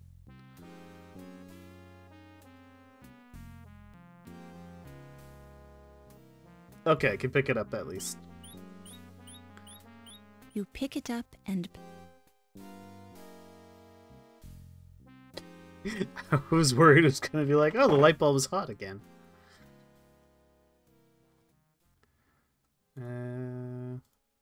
Light bulb.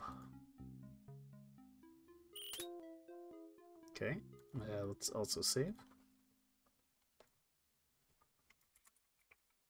Oh, I didn't catch what save we were at. Save 34, okay.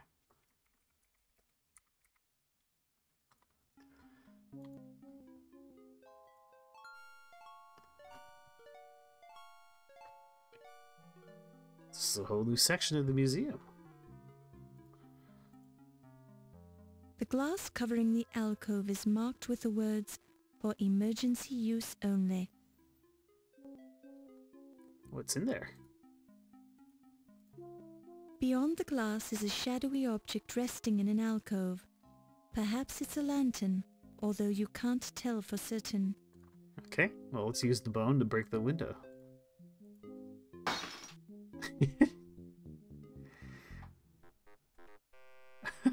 No. What is los?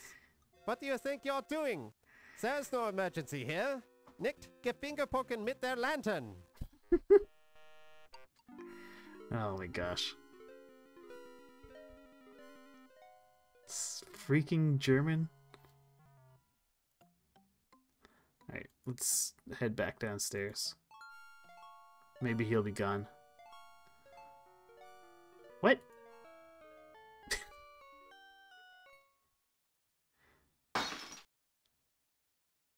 While this is... Quick. Well, the You pick German's it up. gone. Nice. It feels... You give the whole... What? It feels... Oh, it's a Daisy ferret. will furiously flash across the floor on fleet ferret feet if you try to catch her. Interesting. The room feels... The room... Oh, this is the security guard. This is a type of spiked flail known as a holy water sprinkler, which was quite popular in medieval battles. The name, of course, is a humorous reference to the religious device that is swung in a similar manner. The main advantage of a flail over a common mace was that the spiked iron head of the weapon developed extra smashing force as it swung at the end of the chain which attached it to the handle. Part of Heimlich's antique weapons collection. A heavy cavalry saber.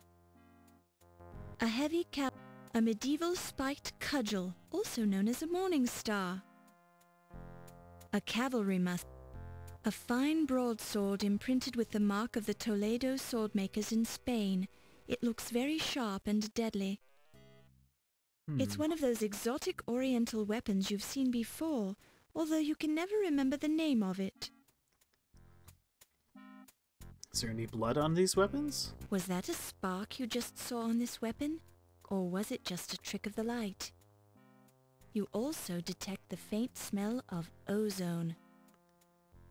Odd. The broadsword looks like it has been sharpened recently. Unlike the other weapons on the walls, this sword appears to get regular use, which might explain Heimlich's dueling scars.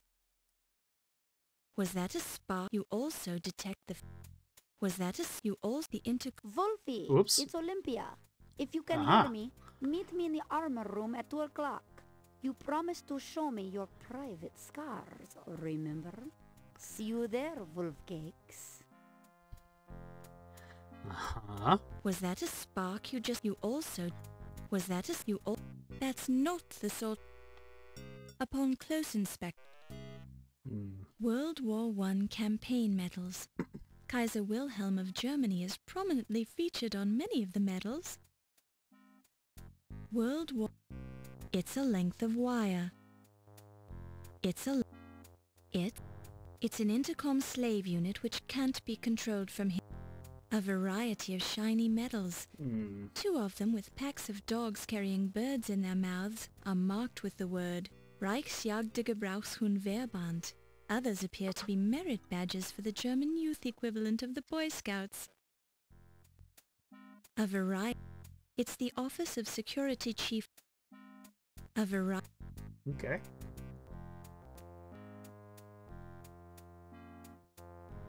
This bookshelf is dedicated to the topic of medieval weaponry.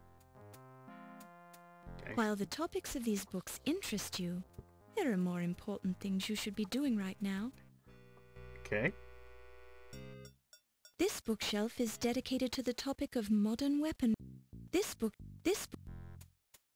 bookshelf is dedicated to the topic of museum security, including such books as Criminals Among Us. Interesting. These are books on art forgery. This bookshelf is dedicated to the topic of animal traps. This book... It's too far away for you to get a good look at it, but it's definitely cheese, and it definitely stinks. Okay. The room Can I leave this room? Let's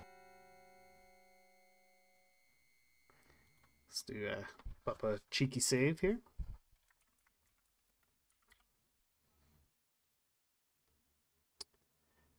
Back into the room.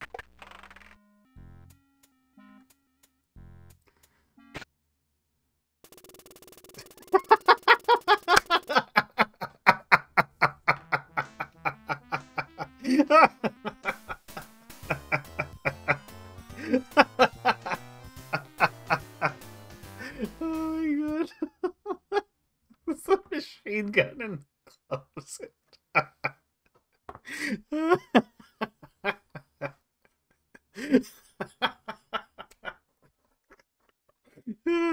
I thought she would like get electrocuted or something. I did not expect for there to be a machine gun hiding in the World War I.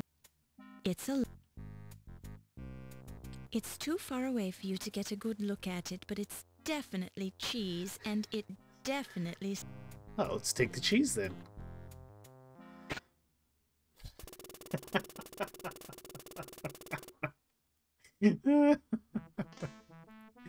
Alright.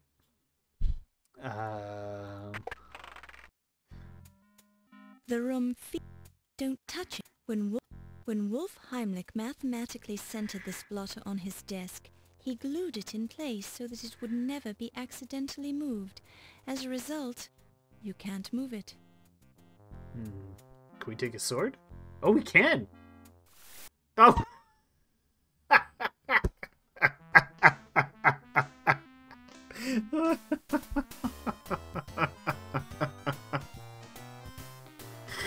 Oh, man. we obviously need to poke around at more of his weapons.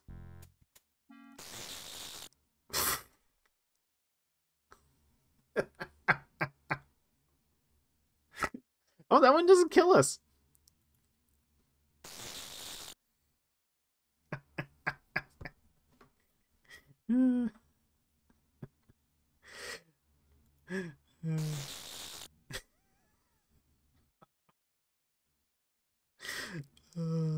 Amazing.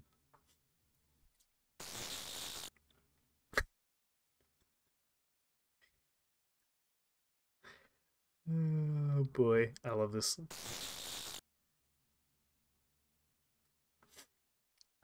Yeah, I'm surprised we didn't die. Although it's a very nice spot, you don't want to take any of these weapons. Don't touch. Don't. Sitting in Heimlich's chair. It's the office of. It's a desk. A clean, highly polished desk. Specks of dust wouldn't dare to land on it. It's too. A closer look reveals a length of. There are specks of blood and tiny pieces of dried flesh on the chair, all of which are so small that you never would have seen them without your magnifying glass. Jeez. That's not. Okay. What else is down here? Looks like broke. I wonder how that happened. It feels. Okay, I can't take the broken glass. Fine. Yeah, obviously we need to take that cheese. Oh. What kind of museum is this? That's 10. Is that a unicorn floating in the murky liquid? Can't be. Unicorns are mythical creatures. That 14. There's a vaguely humanoid. That 14. There's a vaguely humanoid shape floating in the murky liquid. After staring through the glass for a while, you see what appears to be white hair, or perhaps it's a large jellyfish. That 13. Indistinct shapes are floating in the murky liquid. None of the creatures are close enough to the glass to see what they are. Oh, okay. That 12. Small creatures with long tails are floating in the murky liquid. That 11. Something odd is floating in the murky liquid. It appears to be half man and half fish. Or maybe it's just a trick of the light. It's the alcoholic. The drain in the floor smells of alcohol. That 5. A large, hairy creature with at least one huge claw is floating in the murky liquid. That 8. A thick body with 2 long, bird-like legs and a long neck ending in a small head floats in the vat. A wooden workbench loaded with many empty glass containers that smell of alcohol, although one of them is full of an oily liquid. The desk is dusty, giving you the impression that it's not used very often. A dusty specimen examination table with a drain at one end. Okay. Dust comes off on your hand when you touch the desk and the glass containers.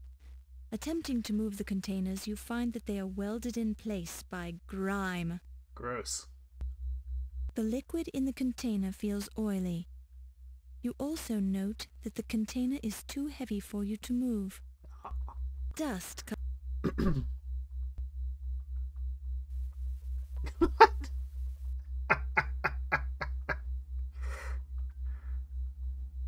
Probing around in the vat with the net, you find nothing more than an ordinary dead unicorn, possibly left over from a King's Quest game.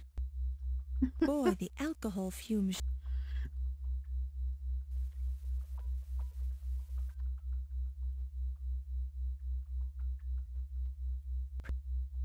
The strong...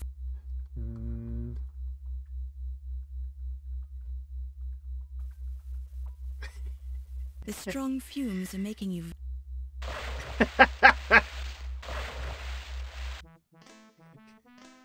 You're in a heck of a pickle now. Alright.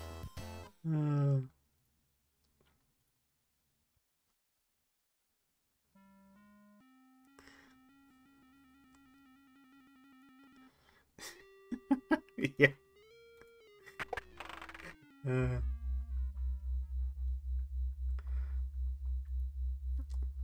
Is it just auto def we go up here?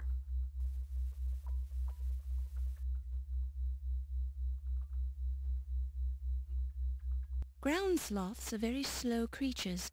Since the sloths in this vat are dead, they're even slower than usual. However, you quickly come to the conclusion that probing around in this vat with a net is a waste of time. Boy, the alcohol fume. Let's go poke around this vat.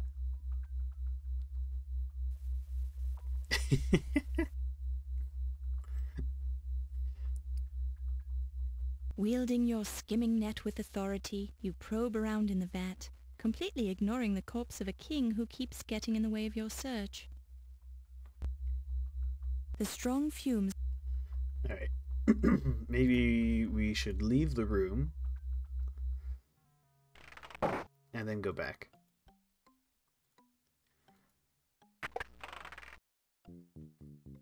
Oh no!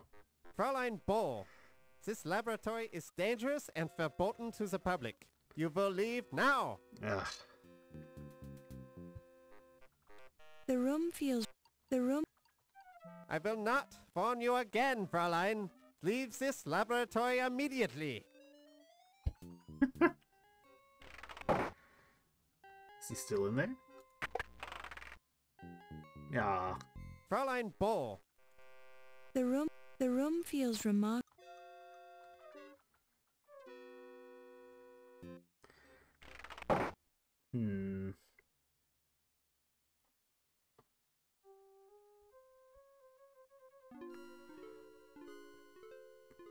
I wonder if that's just the game punishing you for poking around the experiment room too long.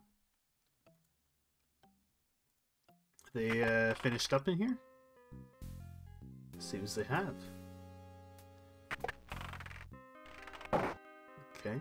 He's still dead in here. Nobody seems to have cared. You touch the floor. Don't touch. You touch the... Don't touch it. Don't. The surface...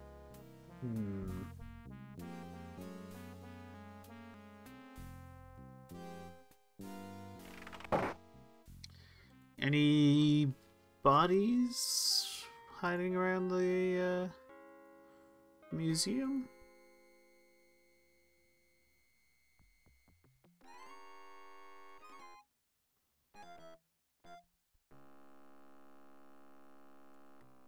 Whoop, clicked off the screen. Hey there, Pizza Nut. How you doing? There's that same dead body that no one seems to care about.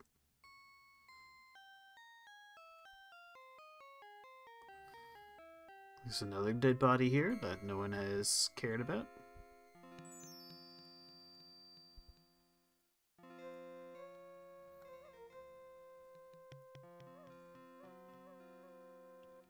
There probably isn't going to be more dead bodies around here.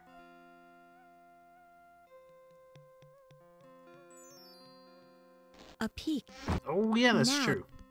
Right. I do have the lantern now. So we can go into the...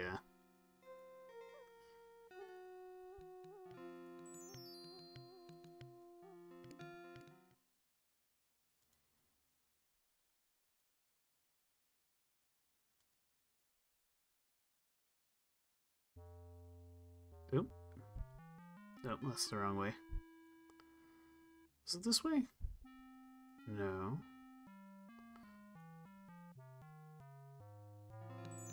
No? Oh boy, I forget which way it was.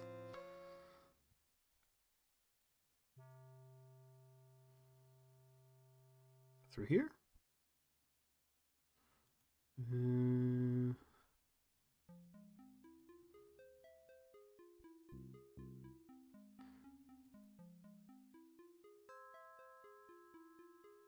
Alright, I think I'm heading in the right direction here. Yes. Okay.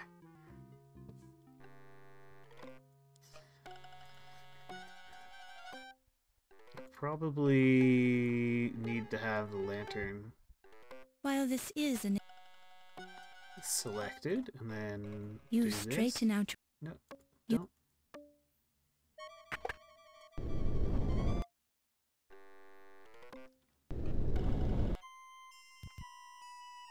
No?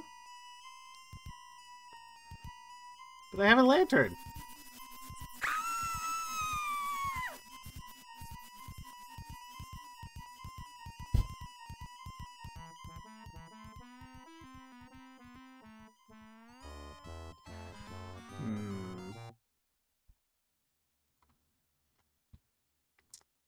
Do I have to, like, light the lantern? Ah. You have to light the lantern. Okay. Of course. How stupid. Also, I think the save is before the German man came and shoot us away. So we could probably poke around in here some more. the intercom crackles and you hear, Ernie, it's Olympia. The release valve in number 13 seems to be jammed. Take a look at it when you have a chance. Aha. Okay. a mop and a broom. Tiny locks secure them to the wall, since the cleaning man is worried about people stealing his cleaning supplies. An old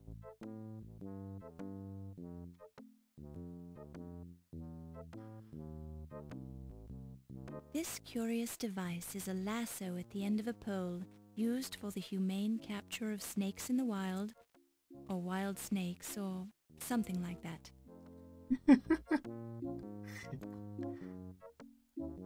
Well, let's take it. You pick it up and place it in your purse. Don't touch it. Don't. We scope out Hermes' desk. Ernie's index to the stored items in the alcohol vats. Oh, let's take it. Don't touch. Current vat contents. Alcoholic Preservation Lab. 1. Koala bears. 2. Turtles. 3. Snakes. 4. Hippo. 5. Ground sloth. 6. Skunks. 7. Loch Ness Monster. 8. Ostrich. 9. Lemmings. 10. Unicorn. 11. Creature from the Black Lagoon. 12. Rats. 13. Warthogs. 14. King Edward of Daventry.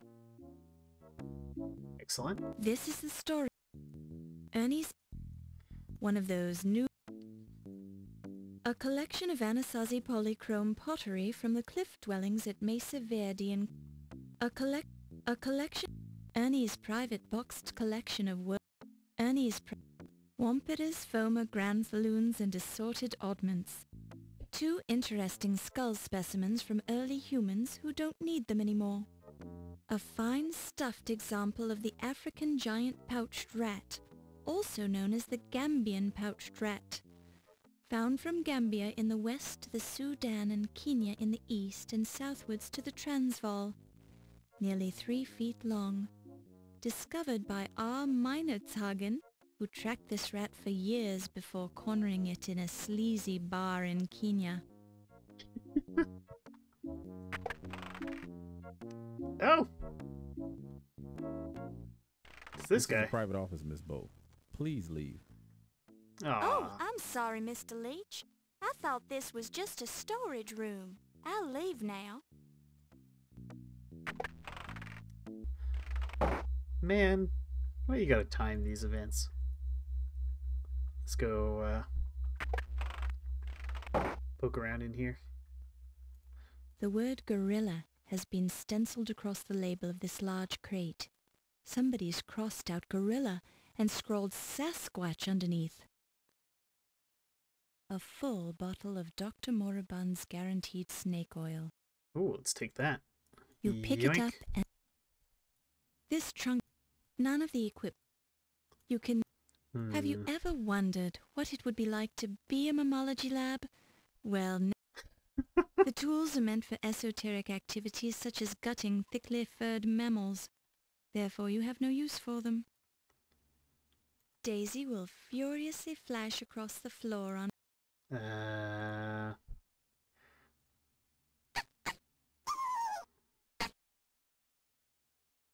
While this is an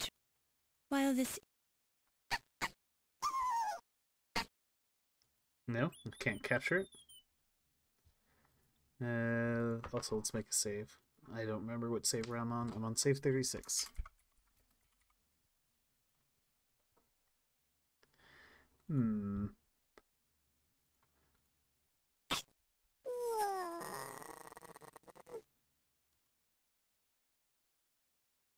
No, didn't like the... Have you ever... No, don't leave.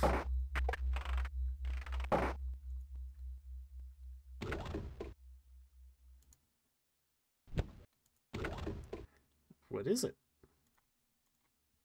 A slab of meat which smells ripe, veins of rancid fat forming abscesses that ooze copious amounts of pus run through the decomposed cut of beef. Yum, just like Mom used to make. Can we take it? You pick it up. You have no use.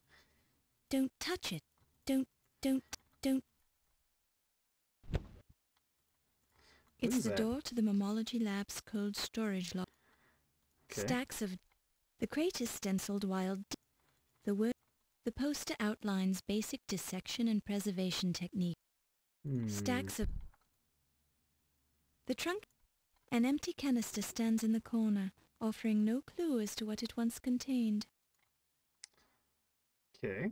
Can I... Put out the rancid beef for the weasel?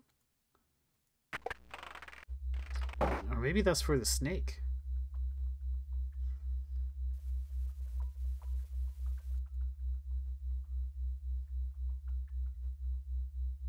They're small, cute, furry, and dead. They're lemmings. The group in this vat seems to have committed mass suicide by drowning themselves in alcohol. Such are the dangers of drinking and driving. Boy, the alcohol...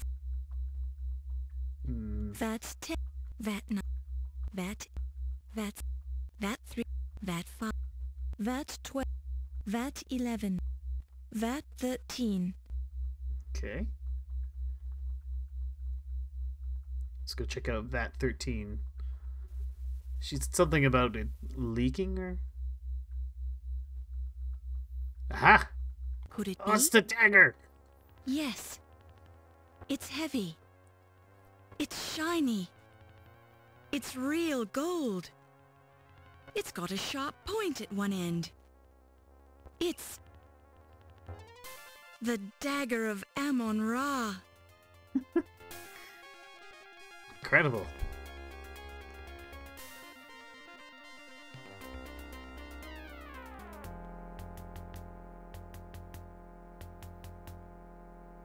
You pick it up and place it in your purse. I love that they kept the same... Strong fumes are making the room... That they kept the same voice line. Straight into the purse. It's a bottomless purse.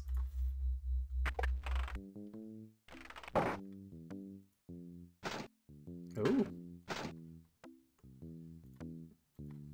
A pair of heavy... Ah. You pick it up and... A rare skeletal specimen of the saber-toothed jackalope, discovered high on the frozen slopes of Mount Everest. Extinct for over 20,000 years, scientists speculate that this jackalope was in the process of climbing the highest peak in the Himalayas when it died suddenly of arthritis. It's a stuffed bear. Can we take the bear? Don't touch it. Don't touch...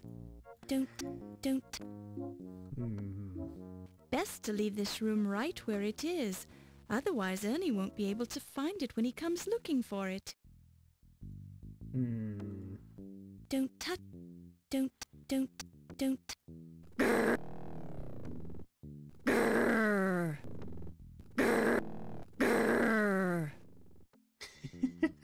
Okay, let's get out of here. Oh, wait. What's this? Oh! When you push the button, you hear a sliding noise off in the distance, clearly originating outside of this room. Best to leave... Best... Uh-oh. It's Ernie. Miss Bow, I've warned you before. This is my private office, understand?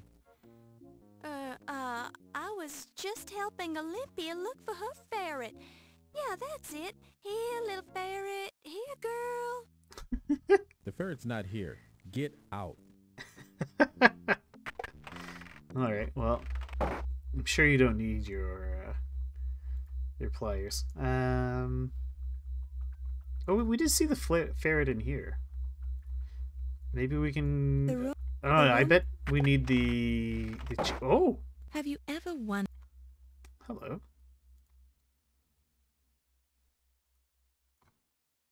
Okay, let's not be dumb. Let's turn the lantern on.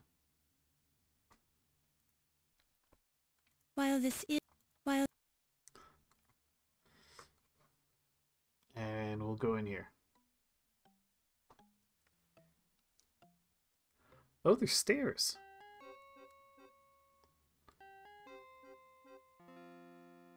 Aha. How curious. And I can't save in here. Let's save.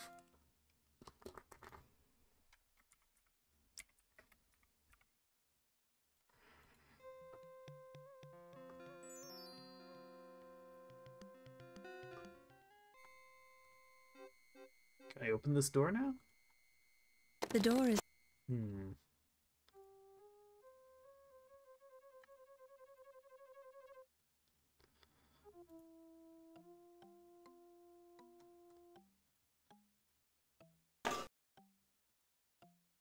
Dr. Carter's... Still don't know why he's in there.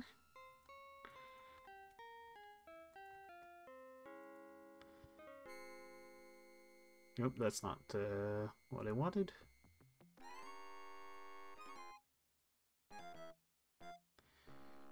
Oh!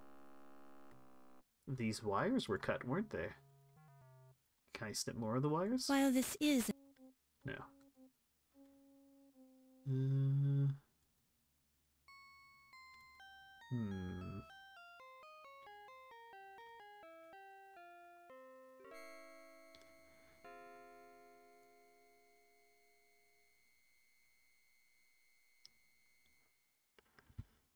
What am I waiting for?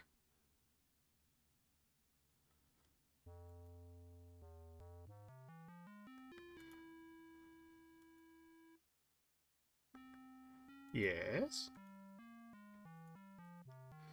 We know it's Ziggy's body. A large pool of blood. The corpse is wearing a black... This is one of the... This is... Huh? Oh, okay. Pick it up and... Aha! So we get a piece of wire. A length of sturdy wire. Okay. Very good.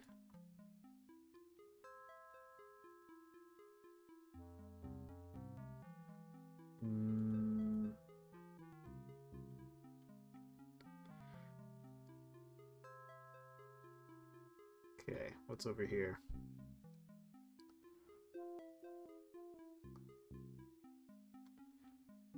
Would the sturdy wire While be this of use? is... While... No?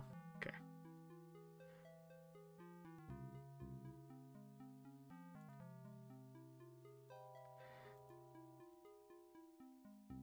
Oh yeah, of course. But I want to go check out What's-Her-Face's office. Also, can we feed the snake meat? Before I feed the snake meat...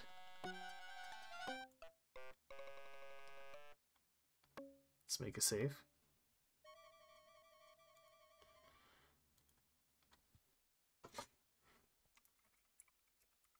Save 38.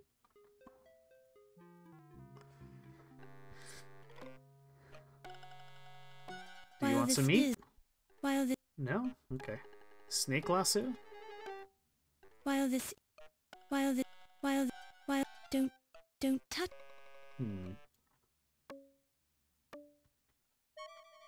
The bottle. While this... No? Don't touch. Okay. Well, it doesn't seem to,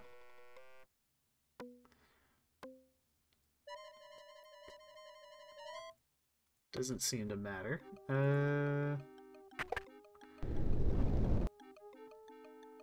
Now that we have our lantern, let's head in here. Oh, it's stairs going down. Okay. Where do these lead? Oh, okay. Into this room. No! We already have the dagger. Ah. Probing around. Boy, the...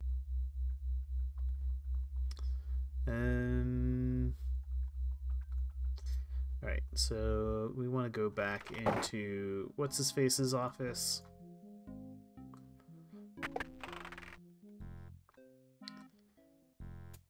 And we obviously need to snip the wires.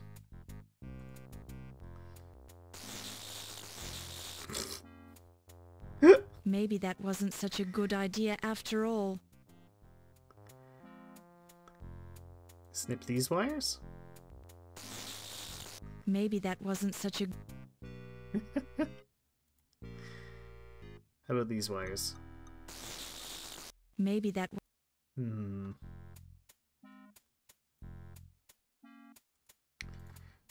Use this to pick up the cheese.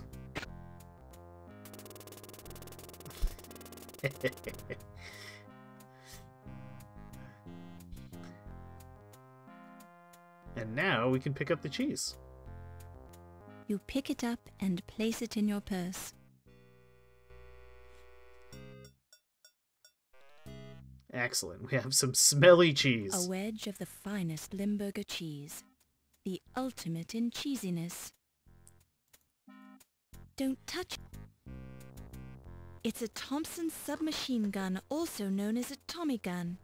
It's a length of... It'll go great with rancid meat, yes. Okay. Can I take the Thompson? The room feels particularly secure. Don't touch.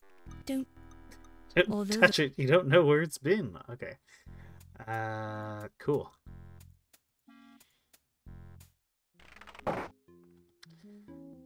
Can I now capture the weasel?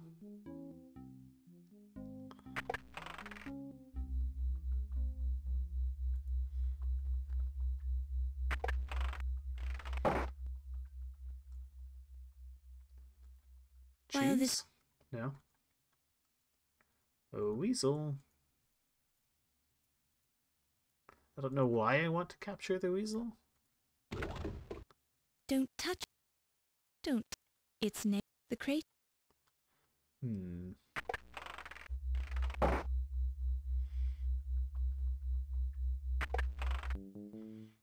Something I can do for you, Miss Bo? Don't touch me. Don't touch me, lady. I'm sorry, Miss Bo, but I'm kind of busy right now. Is there something I can help you with? If not, I've got work to do. Have you seen this knife? Hey, don't point that at me. I'll give you all my money. Okay. Did you like this rancid meat? No thanks.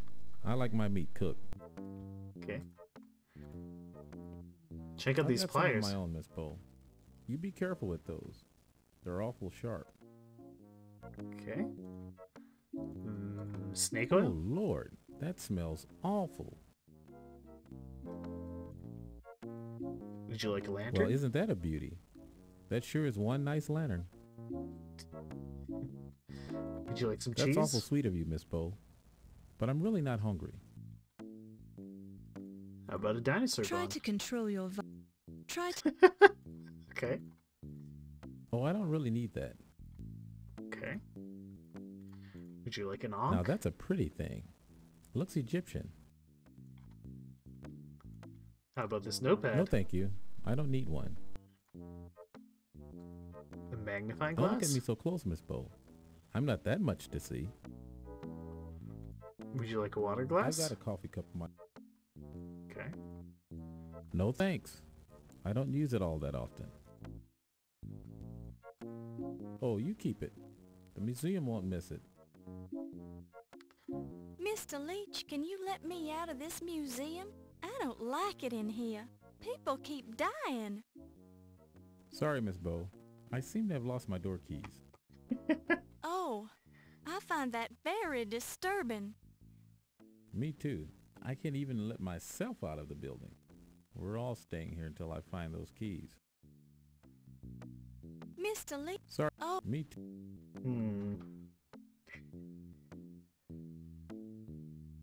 Okay. Well, can I start poking Miss around Bo, all this stuff? I've got a lot of problems.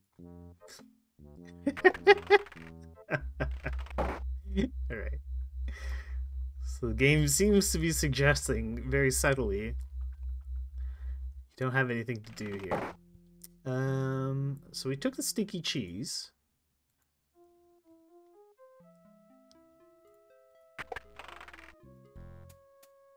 We triggered this thing.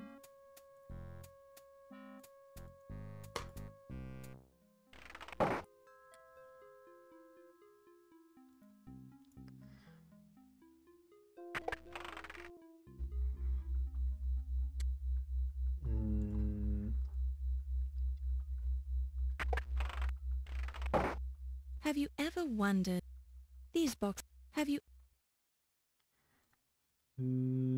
Okay. Weasel isn't down here.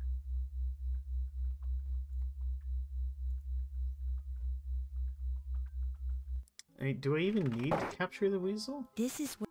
Probably. Well, let's head back upstairs. I'm sure there's another murder that's occurred.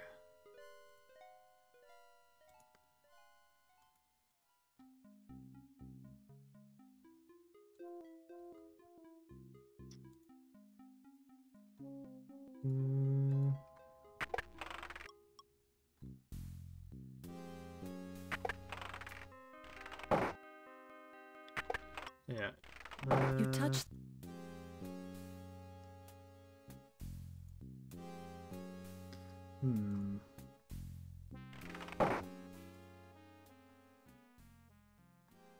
Alright, I've already been there.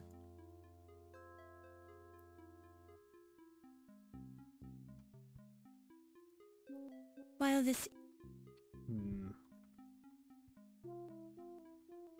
Wire doesn't go there. You're just hanging out.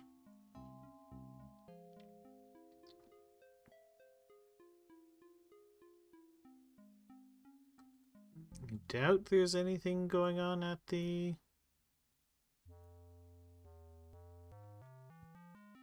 gift shop now. Or in the main hall at all. This door. Yeah. You can. Okay. You can.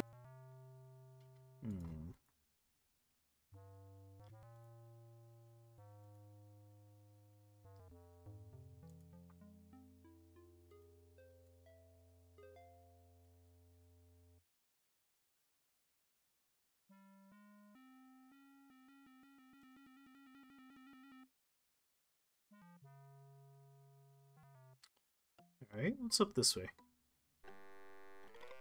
This office. Where did everybody go, by the way? We haven't seen anybody. And we do have the snake. While this. The cave. Do I have to go look at it? Maybe now I can offer While it this meat? is. No. While this. Capture it? No. Give it some cheese. While this. It's Barney. Use the snake oil on it. While this is. No.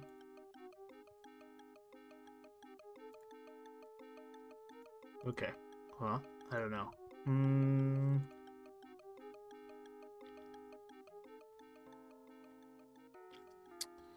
There is that door I haven't been able to get to in the armor hall. Which is where again? Is it out this way? Nope. It's over here somewhere.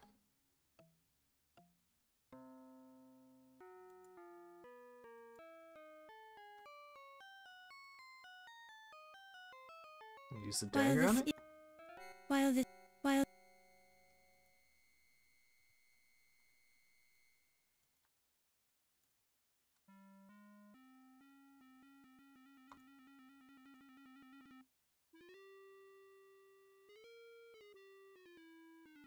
Now that I have the dagger and the wire cutters, I can deal with the sparkly.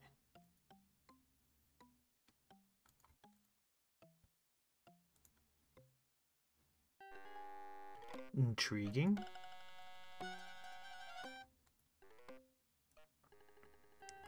The dagger and the wire cutters.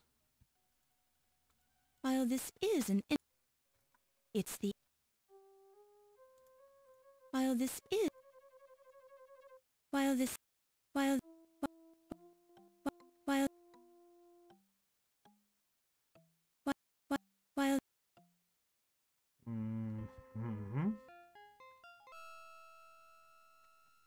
Maybe you mean a different sparkly. Like the sparkly in what's his face's office.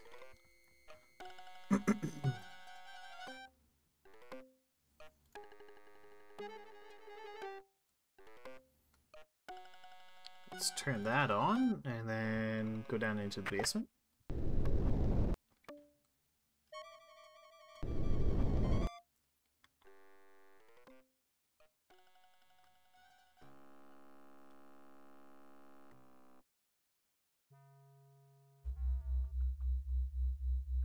The grate is securely attached to the drain, but a bit of rust comes off on your hand.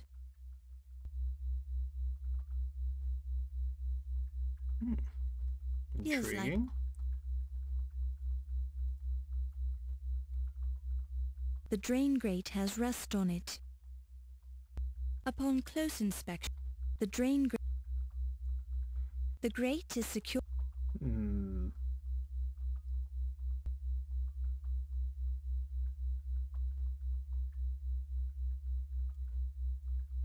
While this is an While this. Alright. Well, let's go look at the sparkly again.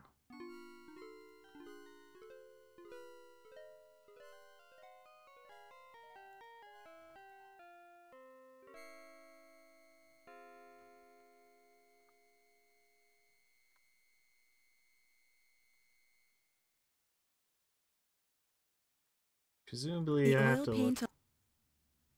The oil, the oil, the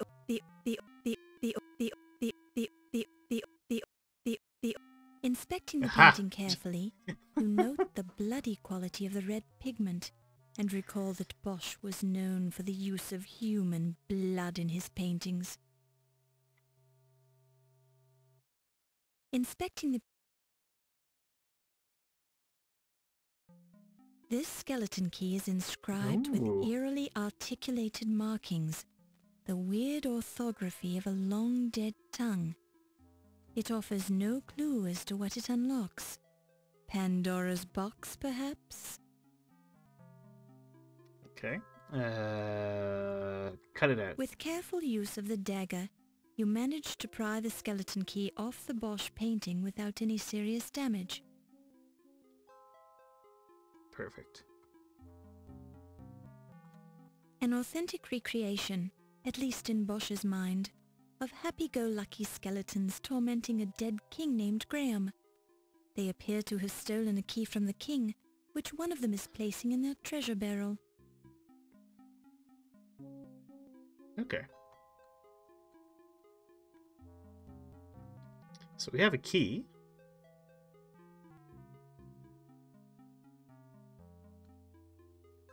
Which obviously we use to get into the dusty locked door. Which is over here? No, that's the... Where the heck is that dusty locked door again? It's not up that way. That's the spooky Greek lady's office.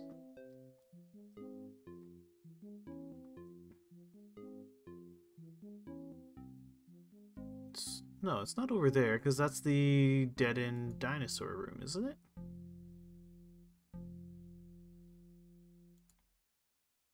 Oh, no, it's not. Okay.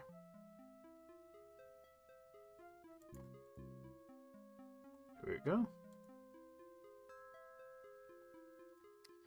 Alright.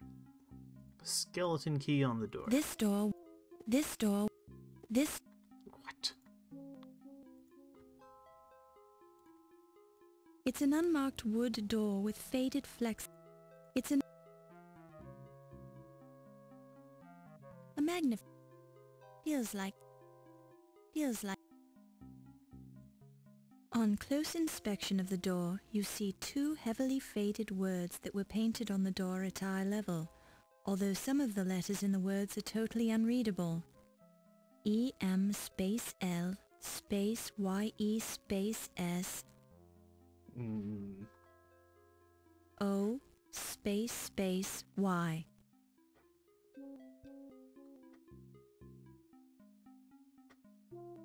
The door is locked. When you touch the doorknob, you get a Okay, maybe I just have to be more precise with the skeleton key.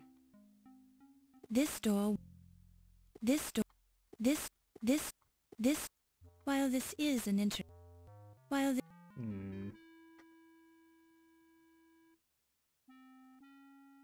The door is locked. This door... It's not used here. Alright, fine. You win this round. Man, where the heck is everybody? They all just kind of disappeared. I guess Old Lady was hanging out with the dinosaur bones. It's the traditional sort of hinged transom that can be opened and closed for ventilation. It seems to have a lot of dust on it, as if it hasn't been used in a long... It's the... While this...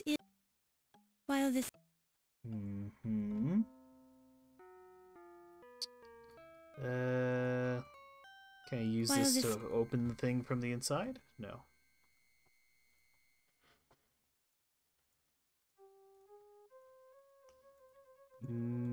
Maybe I can use the key to get into the doctor's desk. Feel constantly attacked? Yeah.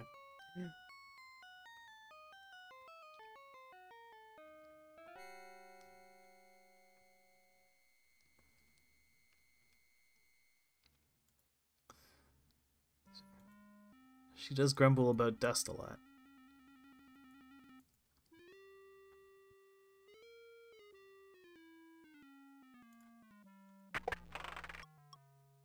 The wood file drawer is locked. Oh yeah? What about with this skeleton key? While this is... Alright. Worth a shot.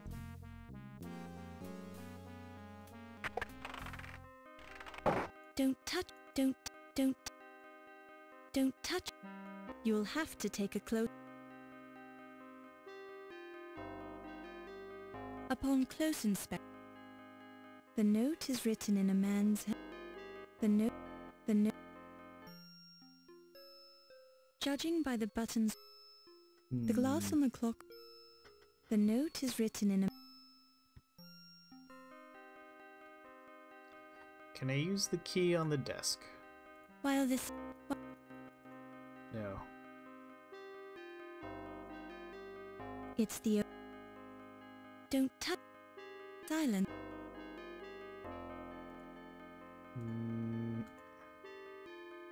You touch... You touch... You touch... I haven't had to do anything with this yet. You touch... Oh? You touch... You touch... When you press the button, all you hear is static. Aha! The intercom crackles and you overhear a conversation. Oh, I so love your scars, Wolfie. Show them to me again, darling. They are yours to admire, my strudel. Hoopa! Very, very nice. Yeah, and I have this new bone for your collection. Ah, such a large bone, too. Where did you find it? I've been carrying this bone around for years. It is yours now, my Fräulein. You may do with it what you will. I'm impressed by your generosity, Wolfie. The intercom crackles and you overhear a conversation. Oh, my lover, how do you manage to do it so many times? Sure, and a man's got to do what a man's got to do. And you do it so well. Try and keep your voice down, lass. Someone might hear us. Ooh, I do not care, my amour. Life, she is something we only enjoy once. Sure, and begorra, I do this at least 50 times a day to stay in shape. 50 times, ooh la la. And what do you call this movement? Sit-ups, lass. I also do 50 push-ups each day. Then I run a few miles. You touch... You hear only static this time. When you press the button, all you hear is static. When you press the button, all you hear is static. You touch the intercom unit. You touch... When you press... You hear only... You touch the... You touch... You touch... You touch... You hear only... You hear... You touch... You touch... When you... You touch... You touch... Okay. You touch... You touch...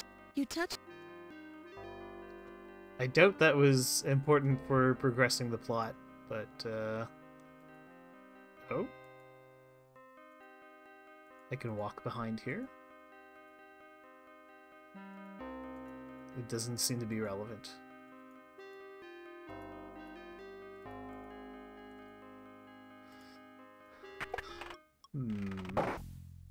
The surface of the... It feels like a...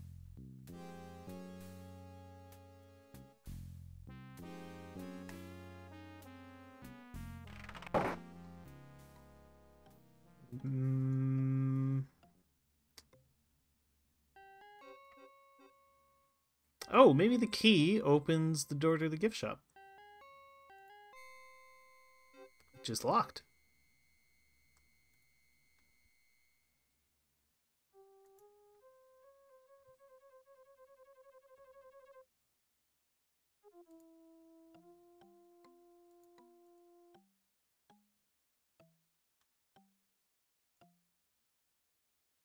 Good end or bad end, depending on how much you know about what was going on in this thing. Oh.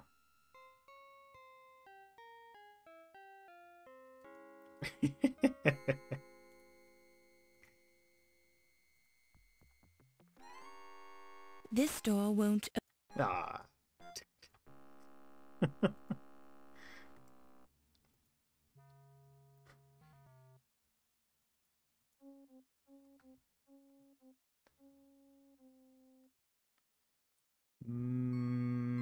Right.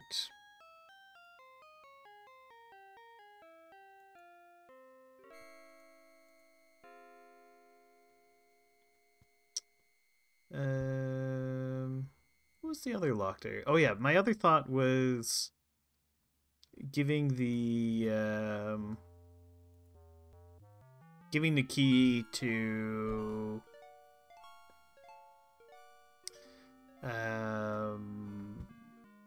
the concierge, not the concierge, the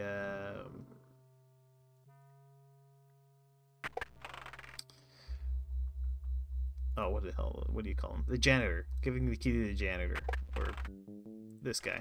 Something I can do for you, Miss Bo? Here's your. While this is an while. All right. No. Okay. Somewhere in the hidden storeroom. Aha! On the chest.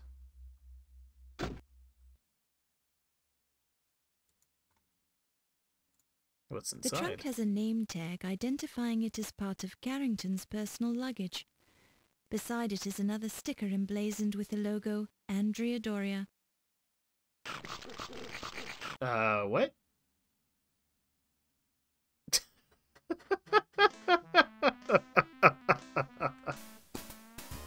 Oh.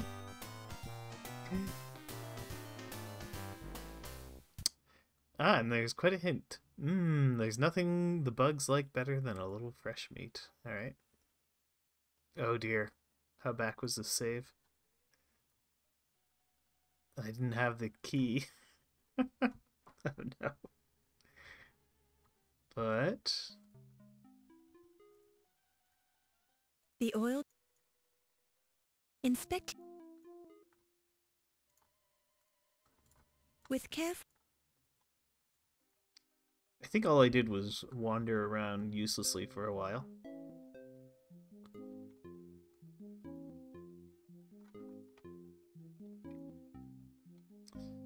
I did listen on the conversations on the intercom.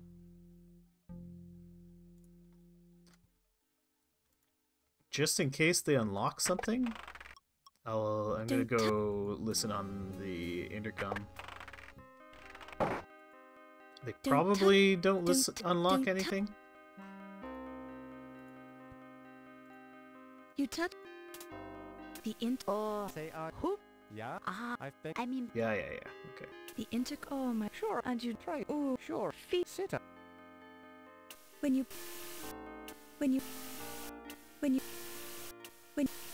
touch the... You touch... You hear only... You hear... You touch... You hear... Okay. You touch... You touch... You touch... You touch... You touch... You touch... You touch... Okay.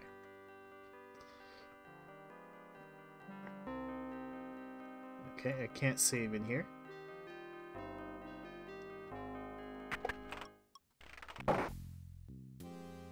You touch...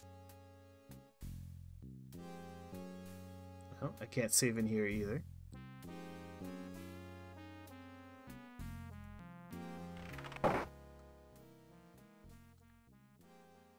Okay, save.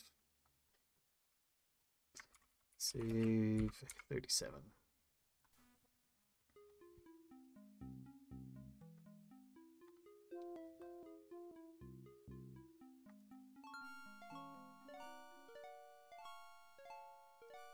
Okay. I can save here. So, new save. Save 38. Oh, this is the wrong room entirely. Okay.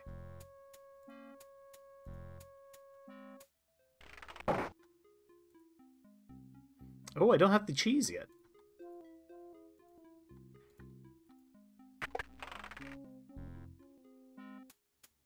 The room... It had been a long time since I saved. Okay.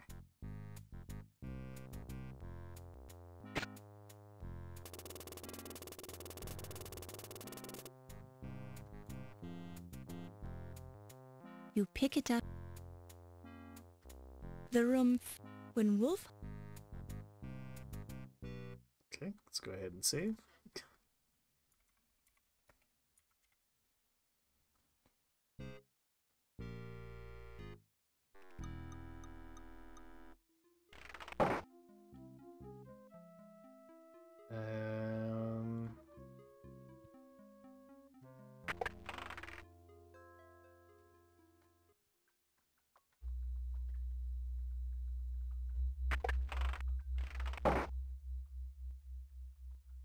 Can I put the While meat this down? is, while this, while this, No. while this, while this, while, while, Hmm.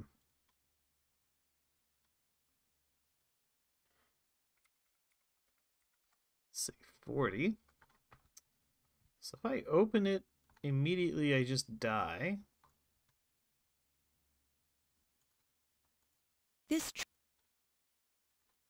The trunk has a name tag identifying it as part of Carrington's personal luggage. Beside it is another sticker emblazoned with the logo Andrea Doria. If A magnif. I magnify and You glass find the plenty trunk. of scratches, dents, and gouges, but nothing unusual for a steamer trunk. Seems to be a kef. You examine going your aside from the it's too high up for you to examine with a magnifying glass, but fortunately there's nothing telltale on the sack of plaster. While this So if I open this, I'm just going to die. Oh, no, we look inside. The trunk has a name tag. Oh, okay.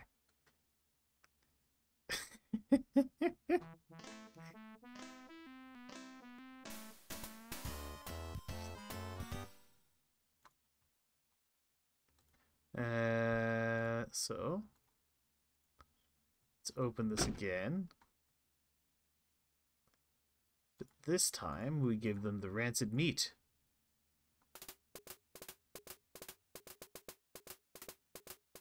Aha! Okay. Oh! There's a skeleton. A skeleton lies in the trunk, its bones picked clean by the domestic beetles. They've efficiently removed every last shred of flesh, making the skeleton nearly impossible to identify.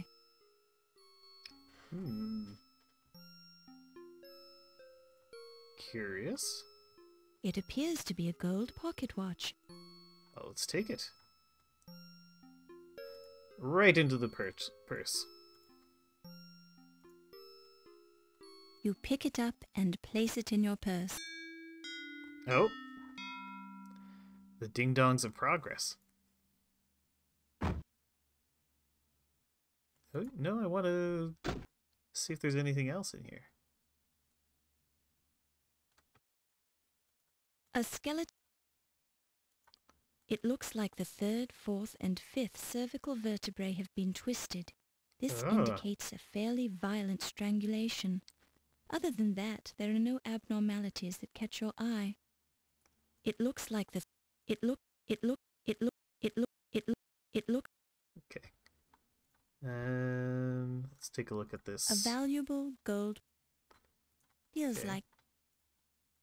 A close look reveals an inscription on the watch. To Dr. Archibald Carrington III for your years of dedicated service, many thanks from your staff at the British Museum. What? Does this mean... A close look... Wait, didn't he say something like he lost his watch or something?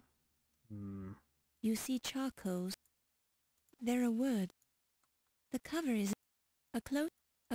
It's inscribed, manufactured by Acme Skeleton Key. Unlike the gift shop daggers, this one does not have Made in Pittsburgh stamped into the blade. There's a bit of rust on the wire cutters, as well as an odd bit of beige coat fabric. Beige coat fabric. The label reads, guaranteed to ward off poisonous snakes, or your money back. The directions read, sprinkle copious amounts of Dr. Moribund's guaranteed snake oil on snake. Snake will leave you alone. If snake does not leave you alone, Dr. Moribund accepts no legal responsibility for damage occurring to the snake's victim. Death is a natural part of life, so when your time comes, it's best to accept it and go out gracefully. Closer examination reveals these words on the base of the lantern. Ruhmkorff's coil consists of a coil of copper wire insulated by a silk covering surrounded by another coil of fine insulated wire in which a momentary current is induced when a current is passed through the inner coil from a voltaic battery charged by a hand crank. When the apparatus is in action, the gas becomes luminous, producing a white and continued light. The lantern will burn beneath the deepest waters and safely among flammable gases. M. Ruhmkorff, an able and learned chemist, discovered the induction coil. In 1864 he obtained the great French prize for this ingenious application of electricity. Not only that, but he was a great dancer too. Put a lot on that A lantern. closer look reveals a bit of... The bone is fossilized and dusty. It's inscribed with the words, Acme Snake Lasso. You see the initials P.S. engraved on the back of the Ankh medallion. You see chalk. A careful examination with the magnifying glass reveals this to be a magnifying glass. The bottom of the glass reads, manufactured by Lion Decker Glassworks, Coarse Gold, California. There are words. Looks like magnified, sturdy wire. Excellent. All right. You examine going over the crate inch by inch with the magnifying glass. You fail to find anything of significance. Under close inspection you find several gorilla hairs protruding from the thin cracks between the slats. Not much of a packing job, but nor is there anything suspicious about this. Aside from the usual dings, dents, and bits of rusty flaking chrome, there are no unusual details to be found on the locker door. A detailed visual inspection of the cabinetry reveals nothing untoward. No hidden messages or clues are revealed by your thorough examination of the dissection post. Under close scrutiny, you find that the shelves are simply shelves. Under close, it's too high. Even under the magnifying glass, there is no evidence of anything. You examine the shelf. Okay, well, I guess there's nothing else in here.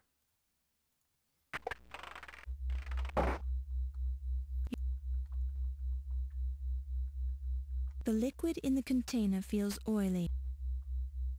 Can we magnifying glass Yes, it? that's definitely dust on the deck. The strong smell of the oily liquid reminds you of the snake oil, leading you to speculate that it is in fact snake oil. Yes, that. Okay. So we found a key, a locket. Oh.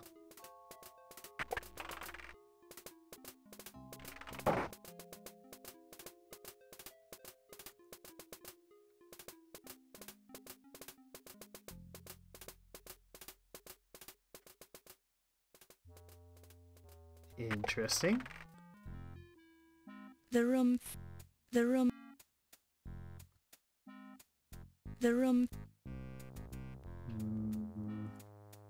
Upon close. Was that a spark? You also detect the broadsword looks like it is.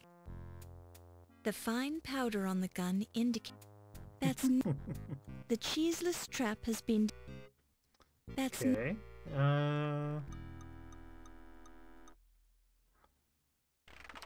I guess we could follow the scarabs. If they're still here. They don't seem to be here anymore.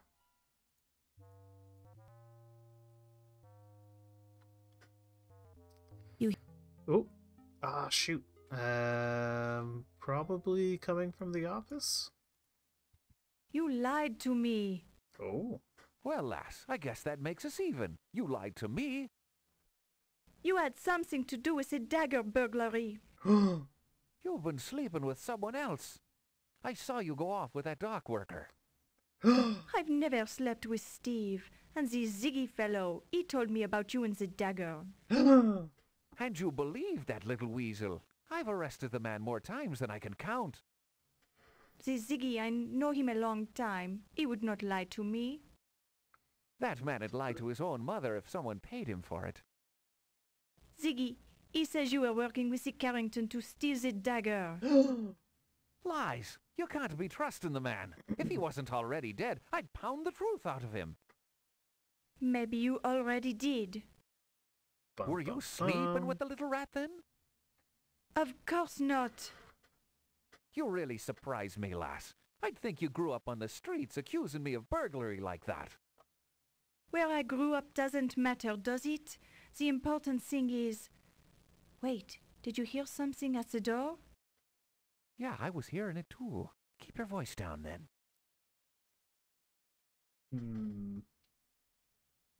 Obviously what we should do is save.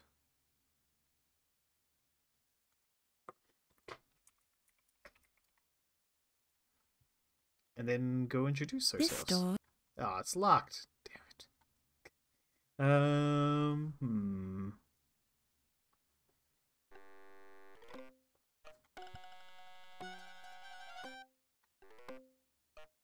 It's snake oil? while this is No. Can I capture the snake? while this is No. Alright, well, let's get out of here then.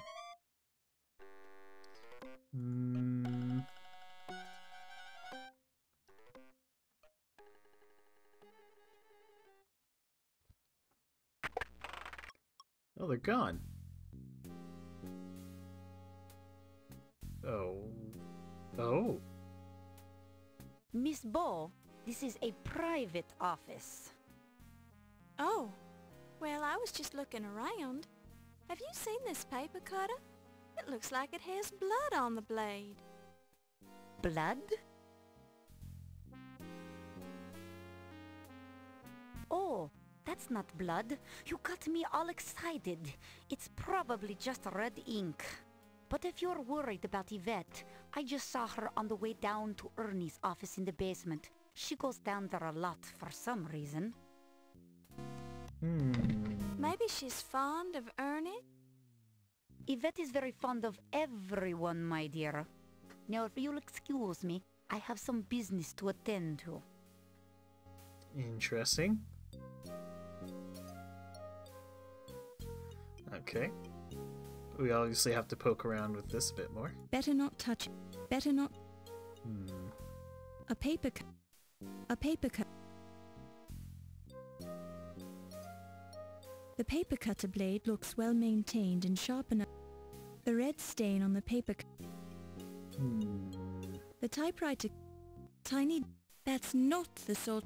Tiny dust mites are barely visible, crawling around in the fibers and dust in the rug. Tiny dust. Okay. Let's go into the office. Maybe we can listen in on Yvette. You touch. Oh, wait, no, that was the wrong button.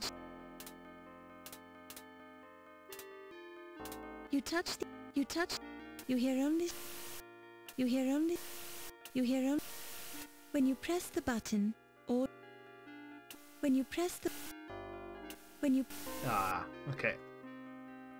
No eavesdropping for us.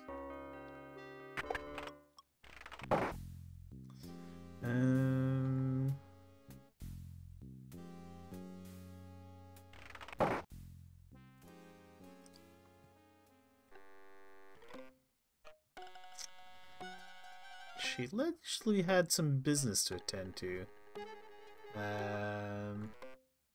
Okay, let's turn on our lantern. We'll take the secret passage downstairs.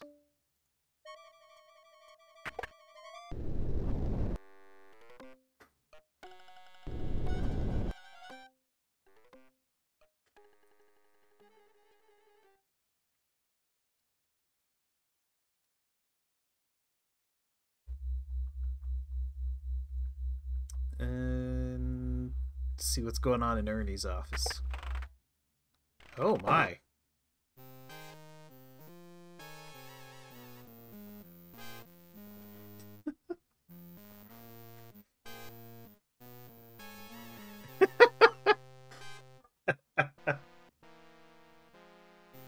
gonna have to spank you. Amscray.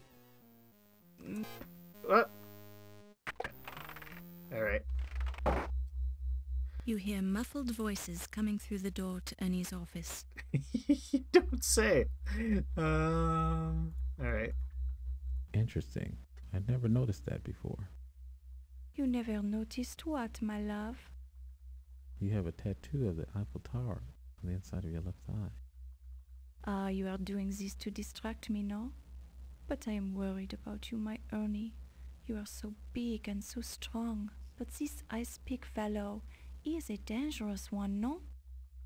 Yeah, he's dangerous. But I'll pay him his dough. Ernie Leach always pays his debts. Maybe you can do some more fencing for this Big Al. He pays well. Ah. Yeah, Big Al's a good customer. But there's only so much fencing I can do for one guy. This ice pick might try to make the example of you before you can pay him off. He keeps leaving these threatening messages. Don't worry, baby. Icepick knows he won't get his dough if he kills me. Maybe I can get into a hot poker game down at the Harlem Swinger and win enough money to pay him off. No, no, no. The gambling is what got you into this mess, my Ernie. Yeah, maybe you're right. But I've got bigger problems tonight. I saw something I wasn't supposed to see. What? You're better off if I don't tell you about it. Now, what's this on the top of your Eiffel Tower tattoo? I think you know what it is, my Ernie. You've seen it before. And I always enjoy seeing it again, baby. Ah, you American men are so charming. Oh my, alright. You don't... Oh, surely we can go This back in door there? is... Ah, it's locked. Alright.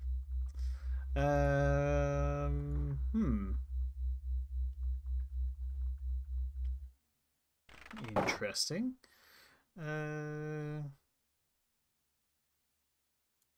So Ernie's the one fencing stuff. So maybe he was the one trying to steal the dagger?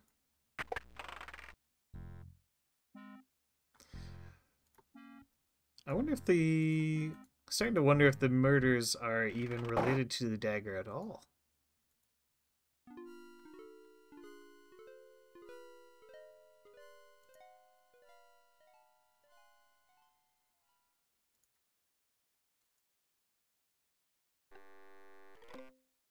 Okay. She's not up to anything. Oh, right. That's just the, this room? Nothing in here. I'm half expecting to find another dead body somewhere.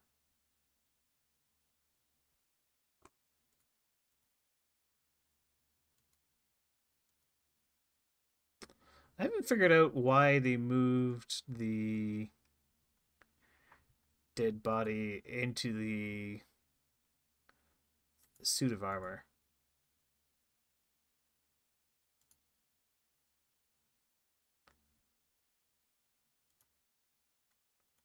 What are you doing around here, lady? I bore rather easily. The door is...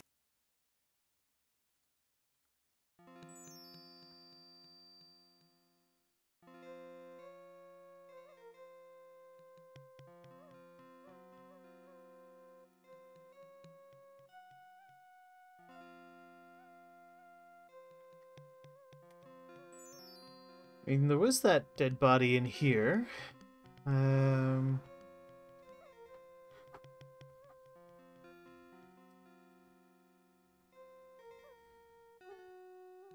I wonder if the Carrington we talked to is like a fake Dr. Carrington.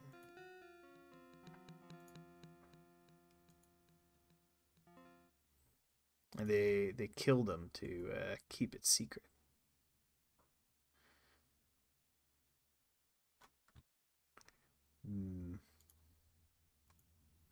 It's up this way again. Oh right, it's this room.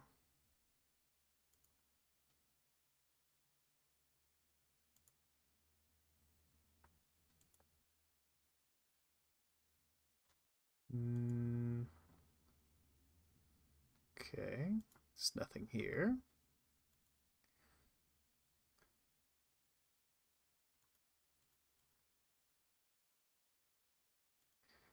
Maybe there's something over this way now? The lack of music is very disturbing.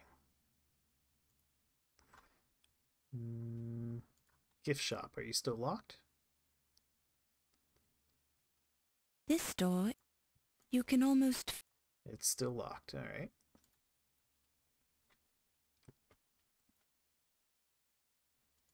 I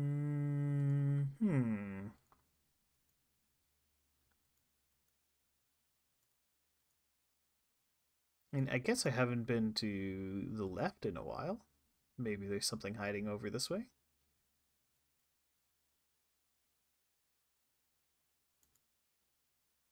There is not. Okay.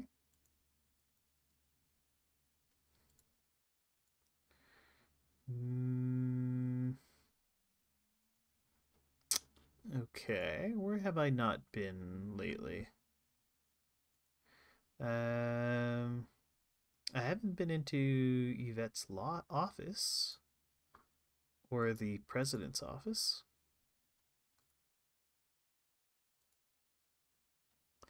Did I get the scene in the armor room? No.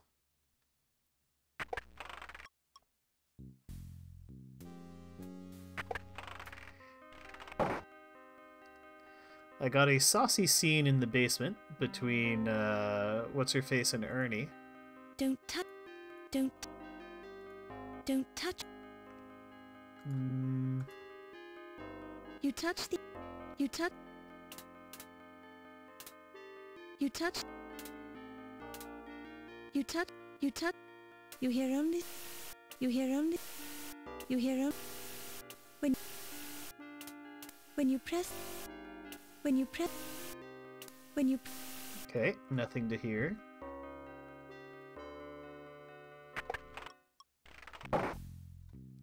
Did I get the scene in the armor room?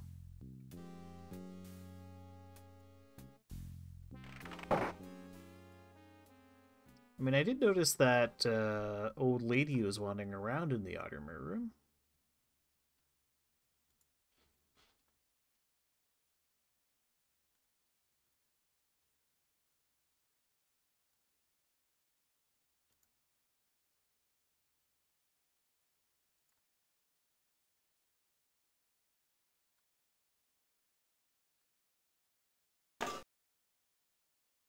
Dr. Carter's skin is cold and disgusting to the touch. Dr.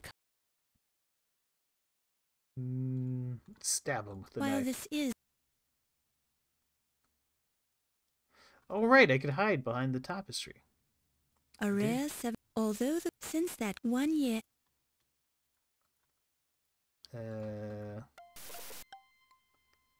Aha, there we go. I just never tried hiding behind the tapestry again. Oh? He just goose steps all over the place. Wolfie, your facial scars are so wonderful. How did you get them? Fencing, my strudel. As a young man, I would fence with my Heidelberg friends. We would stop our opponent's saber just before it went through our faces, which would make the scars you see now. Ah, that is very interesting. You did not use masks to protect your faces? Nein, that would have been considered unmanly. You'll have to show me how to do that sometime. There are many things I can show you, my strudel. Perhaps we should go somewhere less public, Wolfie. Oh yeah, good idea. Particularly since there's that annoying reporter wandering around the museum. That is not something I would have allowed if I was running things here. Give it time, Wolfie. Perhaps you will be running things here someday, if I have anything to say about it. Oh? What can you do? There are ways, but come, Let us speak of these things in more privacy. Ah.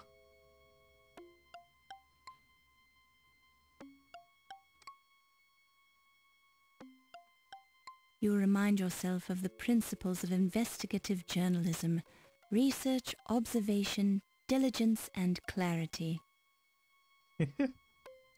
Okay.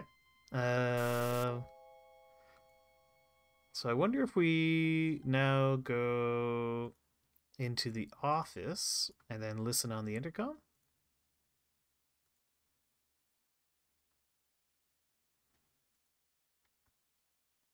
Oh, or do I just follow them? Oh, another dead body.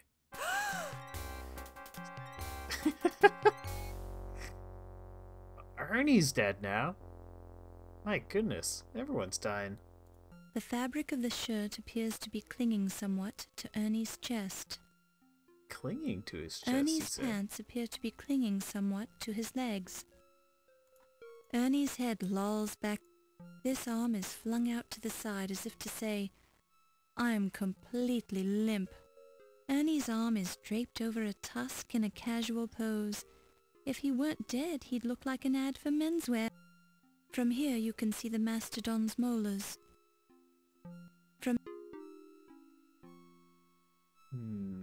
Time to magnifying glass all this. You examine Ernie's head carefully, searching for contusions, bruises, or other evidence of foul play.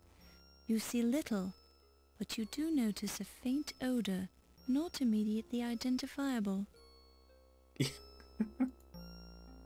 The hairs are bristled and clearly animal in origin, with a faint smell of alcohol. Aha!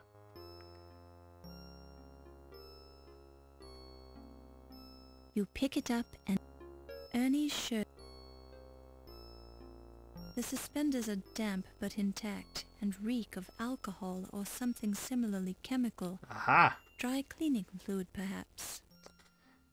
He was drowned in the... The heavy twilled fabric of the suspenders is rough and stretched taut over Ernie's unmoving chest. The fabric also feels slightly moist. The pants feel dank and wet, but the moisture evaporates quickly from your fingers. He was drowned in the alcohol vats. You press on one of Ernie's shoes and see a bit of moisture oozing from the dark, spongy leather. As soon as you remove your finger, the moisture immediately seeps back. The pants feel dank. Ernie's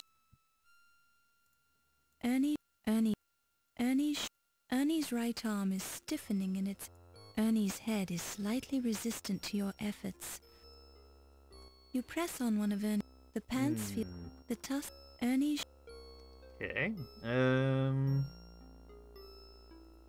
Odd-looking hairs, possibly from some kind of an animal. Feels like... The hairs are bristled and clearly animal in origin. They also have the faint smell of alcohol. Okay.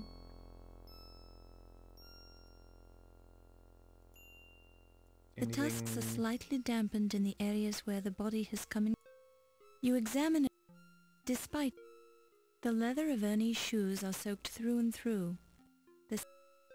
The pants are intact, but the smell emanating from them is noticeable. It's as if he took a swim in bathtub gin. The pants are in... Okay, so, Ernie clearly drowned while trying to recover the knife.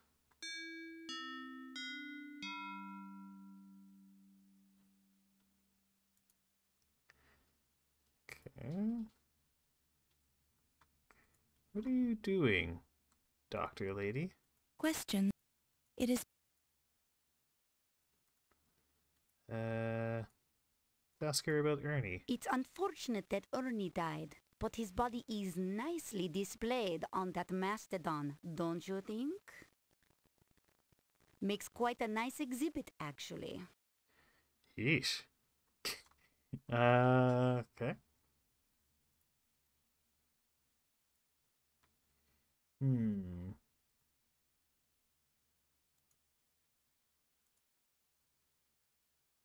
There's nothing over here.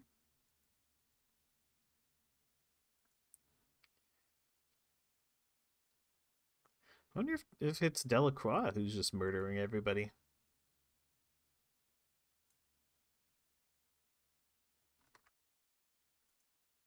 It kind of feels like they're trying to set that up and make it too obvious.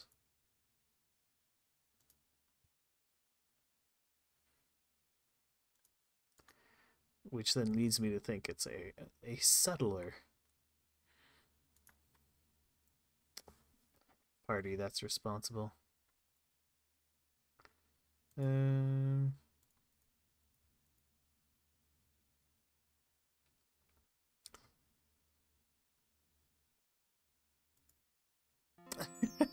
Yeah. Just giving him a good time at least, yeah. It's true. You know, we haven't seen Nasir in a while.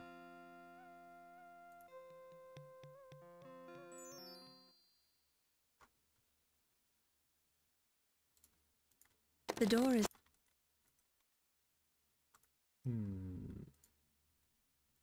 But we have to find the Irish policeman. No. I haven't been back to the basement yet.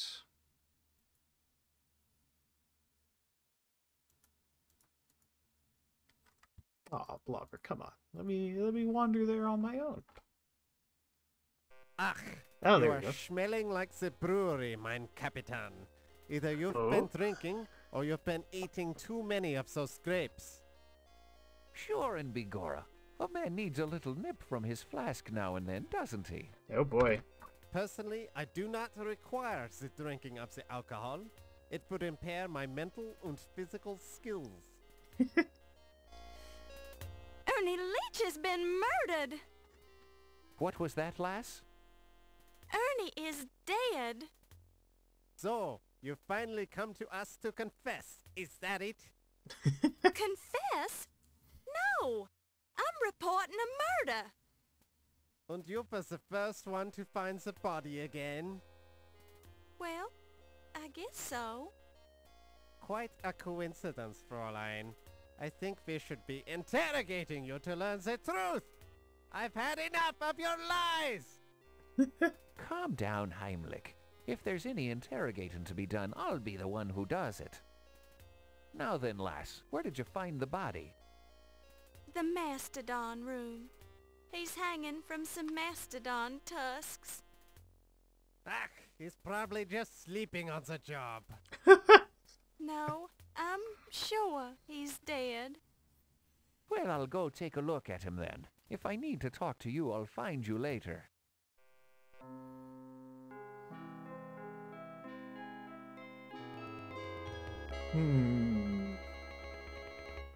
How curious. Act 4.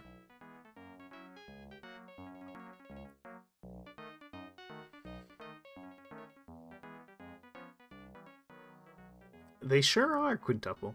Suspiciously doing a fine job, Laura. nonchalant. Oh, thank you, game. Oh. Okay. Excellent. This will be save 42. And we will be continuing the game some other time. Possibly tomorrow night. Probably Thursday night. Until then, why don't we go ahead and give somebody a raid? Who's streaming? Oh, Fishy's still going. My god. Stamina on that lad. Kaladin is also streaming. I guess we could raid Kaladin. He's doing some of the Pokemans. We are in New York, so that only seems appropriate we raid Kaladin. Raid Saint Kaladin. So we all go say hi to Kaladin. Yeah, not the Pokermans. And I'll catch you all some other time. Have a good one, everybody.